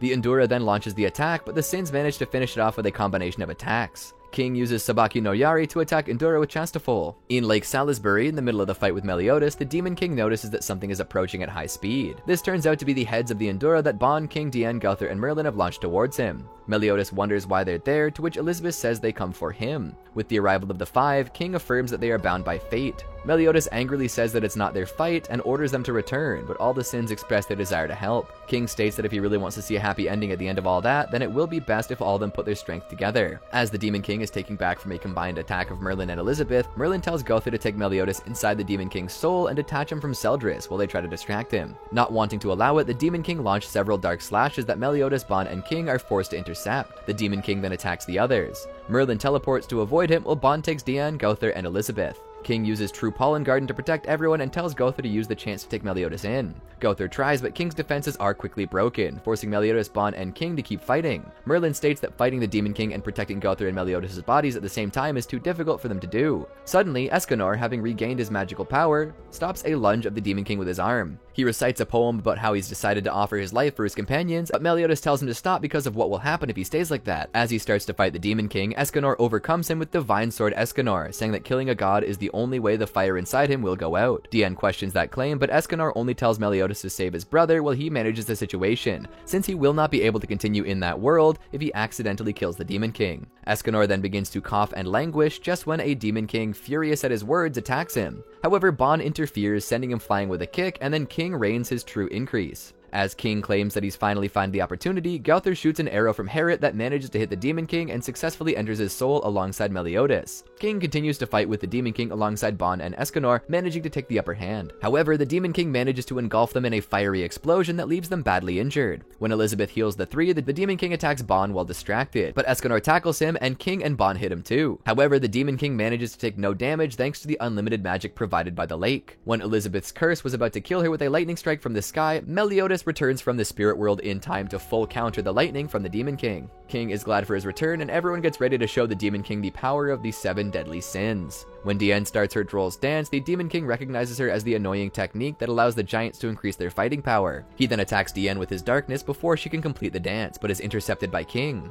Dian then unleashes her Mother Creation technique, causing an earthquake that destroys all the land near the lake and lifting an infinity of debris. Dian throws some of them at the Demon King, but he destroys them, making fun of an insignificant giant girl how she dares to challenge him. Meanwhile, Dian manages to wrap it up with so much debris that the Demon King is lifted from the lake. Dian claims that she used to be a loner who hated fighting, but now she's transformed. The Demon King tries to regain his posture, but Dian continues to throw debris, calling on her friends, the Sins, Elizabeth, Hawk, and especially King, who always protected her. She then affirms that she is the new giant queen, and for the future of her people that Droll entrusted her, she cannot lose. However, she states that there is a greater reason why she cannot lose, and that's her dream of living with King. King then decides to ask Dian if once they defeat the Demon King, will they get married? Dian blushes and screams of course she will, and throws all the rubble and manages to take out the Demon King. She knocks him out of the lake, thus cutting off his source of magic. The Sins regroup as Meliodas declares that their mission to end the Demon King will begin. While Escanor faces the Demon King as the One, his minute passes without defeating his foe. The Demon King proceeds to hit Escanor, but surprisingly, Escanor's power does not diminish, despite having spent his time as the One. Dian and King wonder how it's possible to continue on as the One, to which Meliodas reveals that Escanor is turning his own vital force into magical power, burning his own life. Maintaining his fierce battle with the Demon King, Escanor manages to engulf him in his power before suffering a wound to the stomach. The Demon King then breaks free and attacks Escanor with his darkness, but Meliodas vanishes this attack with Counter Vanish. Ban and King then attack him with Vanishing Kill and fight fire with fire, getting hurt and containing the Demon King. The Demon King is released, creating a great monster of darkness. Escanor jumps to face him, claiming he did an oath that day and he will keep it, that with the life he once wanted to leave, he will stake it for him and his friends, the 7 deadly sins. Meliodas then jumps into his assault mode, saying that if he's going to put his life on the line for them, then the only right thing to do is to do the same. The Sins go back agreeing, telling Escanor that he has not been alone for a long time. Combining their techniques, the Sins manage to destroy the monster of darkness.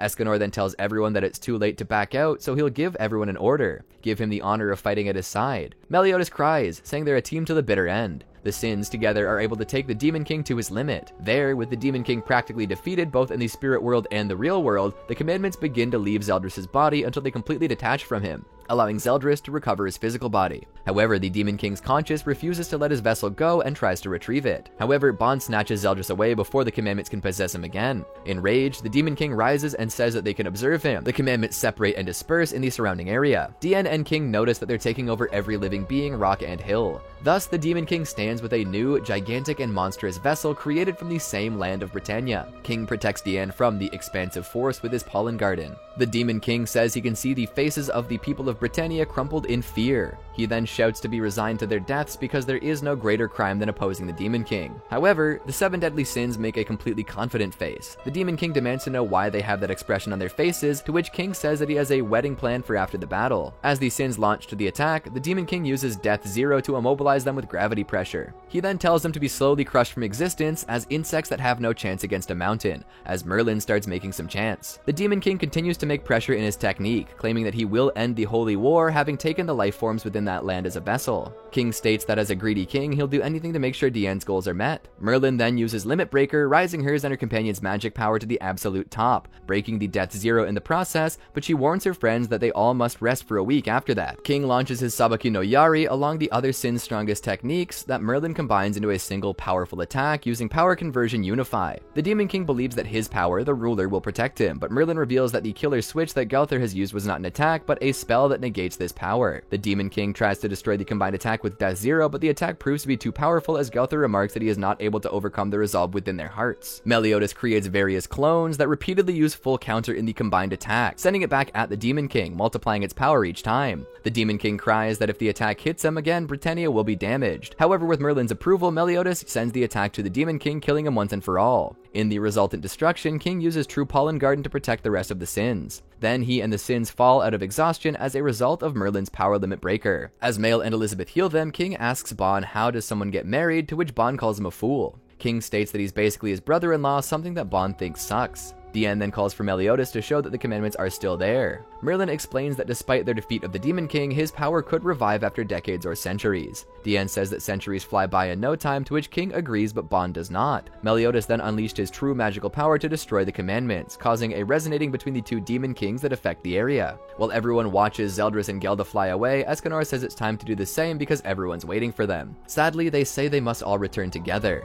showing that everyone has already seen that Escanor is about to die since his body is burned to the point that it disintegrates and can no longer move. Escanor says he has no regrets in his life and thanks everyone. He gives each person a last few words. He wishes Diane and King happiness despite not being able to attend the wedding. King of Chaos Arc. Upon returning to Leonas, the sins join the celebration banquet in the castle. There, everyone present murmurs about the burns on Merlin's face. Elizabeth then approaches her, saying that they can go outside to treat her wounds if she finds it very loud in there. Merlin asks if her scars really look so bad, to which Elizabeth replies that she does not care as long as she is well with them. Diane, King, and Gowther say the same thing about it being a respectable and incredible brand in which Escanor will always live. Diane happily states that despite a sadness about Escanor, all the sins have achieved their goals, with King having become a true fairy king and herself having received King's proposal. Drunken, Bon makes fun of how King was proposed to in the middle of battle, to which King replies that he was the one who told him to do it. Diane ends up realizing that she never knew what Merlin's goal was since she never talked to them about it. King states that she was working with Meliodas before forming the 7 deadly sins, to which Gowther states that they've been working for 3,000 years. Merlin then declares that as comrades of fate, everyone deserves to know and see it. Merlin then teleports the sins and Elizabeth to Lake Salisbury, where they find Hawk Mama in front of the orb of water that used to be the lake. Merlin then says it's time to start when Meliodas asks her what. Merlin surprises everyone by declaring that she refers to Arthur's awakening.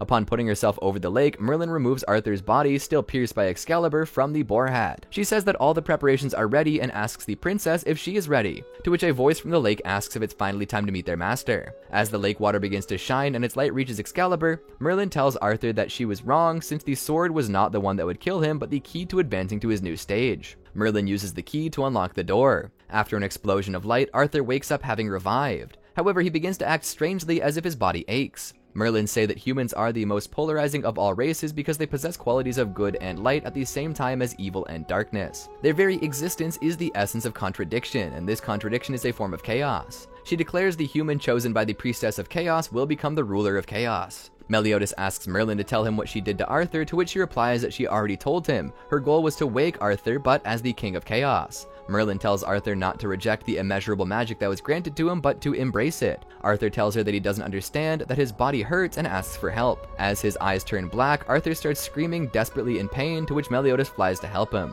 However, seeing him, Arthur remembers the last time that he saw him, and he had betrayed his companions and allied with the Demon Clan. A strange magic leaves Arthur, wrapping it all up, and the surroundings suddenly transform into a bizarre and meaningless scenario. While the sins are separated in that deformed reality, King remains safe flying around. Arthur then manages to calm down and reality returns to normal. Meliodas then asks what Merlin did to Arthur and what they mean by chaos. Merlin explains that chaos is pure and at the same time impure power of darkness, feared even by demons and light. worshipped by even goddesses, an immense power that is believed that a single intention brought about the world and all races from nothingness, including the Demon King and the Supreme Deity. Merlin declares that Arthur commands chaos, and that he is the king who will lead Britannia into a new world. Arthur's very confused by what Merlin says. Meliodas asks her why she awakened a power that's both a blessing and a curse, and demands to know what her desire is. The voice from the lake asks to be allowed to explain instead of Merlin about the desire made by a single lonely witch who wandered the land in search of chaos. The being inside the lake revealed herself as the Lady of the Lake and the Priestess of Chaos. She revealed that Merlin hid the truth about chaos from everyone, including Meliodas. She then goes on to tell Merlin's past about her difficult life in Belialuin and her encounter with Meliodas. King is happy to learn that Meliodas saved Merlin and is then surprised to discover that Merlin fell in love with him. When the Lady of the Lake explains that Merlin sought all her life to resurrect chaos and that she used all the 7 deadly sins to kill the Demon King,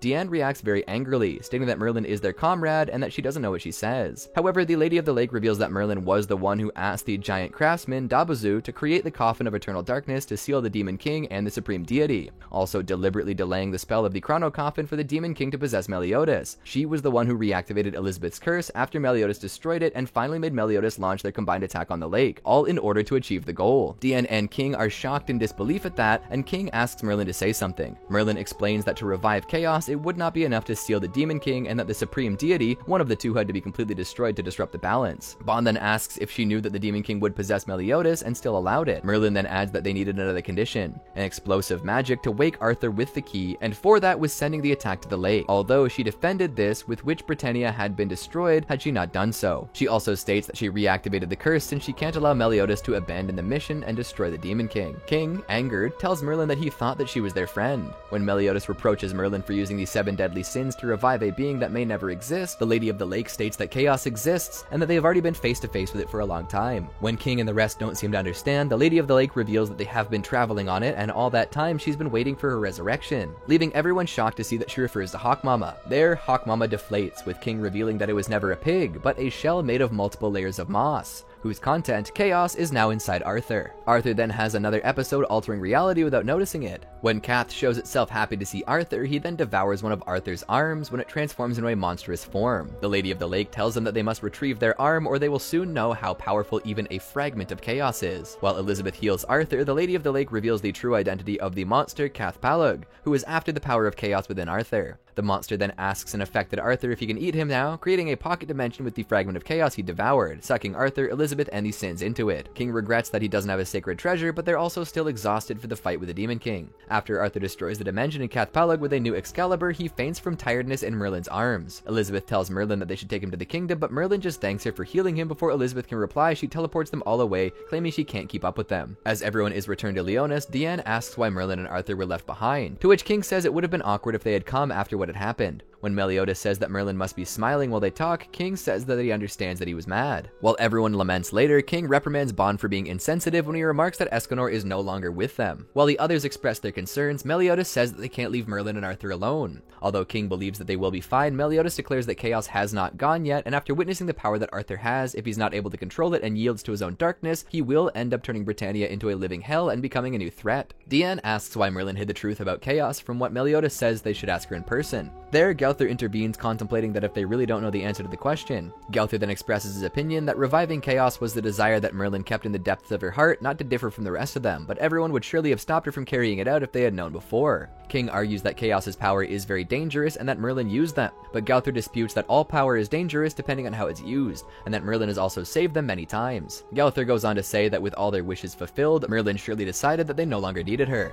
King reproaches him for putting himself on Merlin's side, but Gowther says that he's not on anyone's side. King then believes that what the Lady of the Lake said, that humans and other races cannot understand each other, is true, getting angry at Bond when he says that that is why they do not understand each other, claiming King does not consider him a human. King is moved when Gowther says that as a doll that does not belong to any race, he considers all of his comrades equally viable. Meliodas says that regardless of anything, they cannot leave chaos unseen and they must make sure that Merlin takes responsibility. When Gowther asks him what he plans to do to Merlin, everyone feels great magic in the direction that Arthur and Merlin are. When Kath, who is fighting Merlin, releases a large bunch of beams from his mouth over her, they're all reflected by Meliodas' full counter. Surprised, Merlin is healed by Elizabeth, asking both of them why they're there. Elizabeth tells her that it's not just them, revealing that all the other sins were carried on King's true pollen garden. Merlin rushes to help Arthur, confirming that he is only unconscious. Meliodas then tells Merlin that they will make her take responsibility for resuscitating chaos, so she must devote the rest of her life to protecting and guiding Arthur. Merlin says he didn't have to come there to tell her that, since that was already the plan. Meliodas adds that they also have the responsibility for forgiving her foolishness, so he asks her to allow them to protect her. Merlin thanks them by saying that she is indeed indebted to everyone. As Cath regenerates, King asks if it's Bond's same type of immortality, to which Merlin says he is rather a being that transcends life and death. Cath then manages to trap everyone except Arthur and Meliodas inside visions. King and the rest wake up when Arthur begins to absorb Cath-Palug. After returning to reality, everyone agrees to support Arthur in his creation of an everlasting kingdom.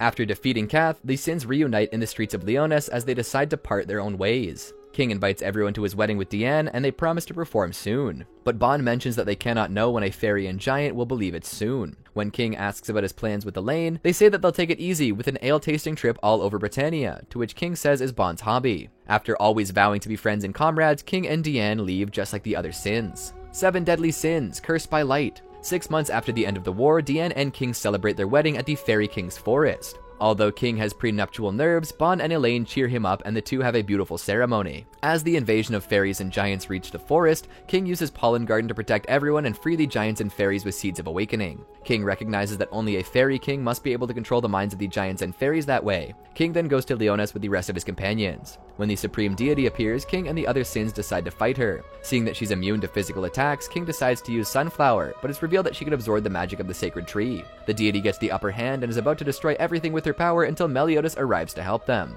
After Meliodas and Zeldris defeat the supreme deity, King and the rest attend Meliodas and Elizabeth's wedding. Did you enjoy our video? Well, then be sure to check out these other great videos from the Amagi, and make sure to subscribe and ring the bell to get notified about our latest videos.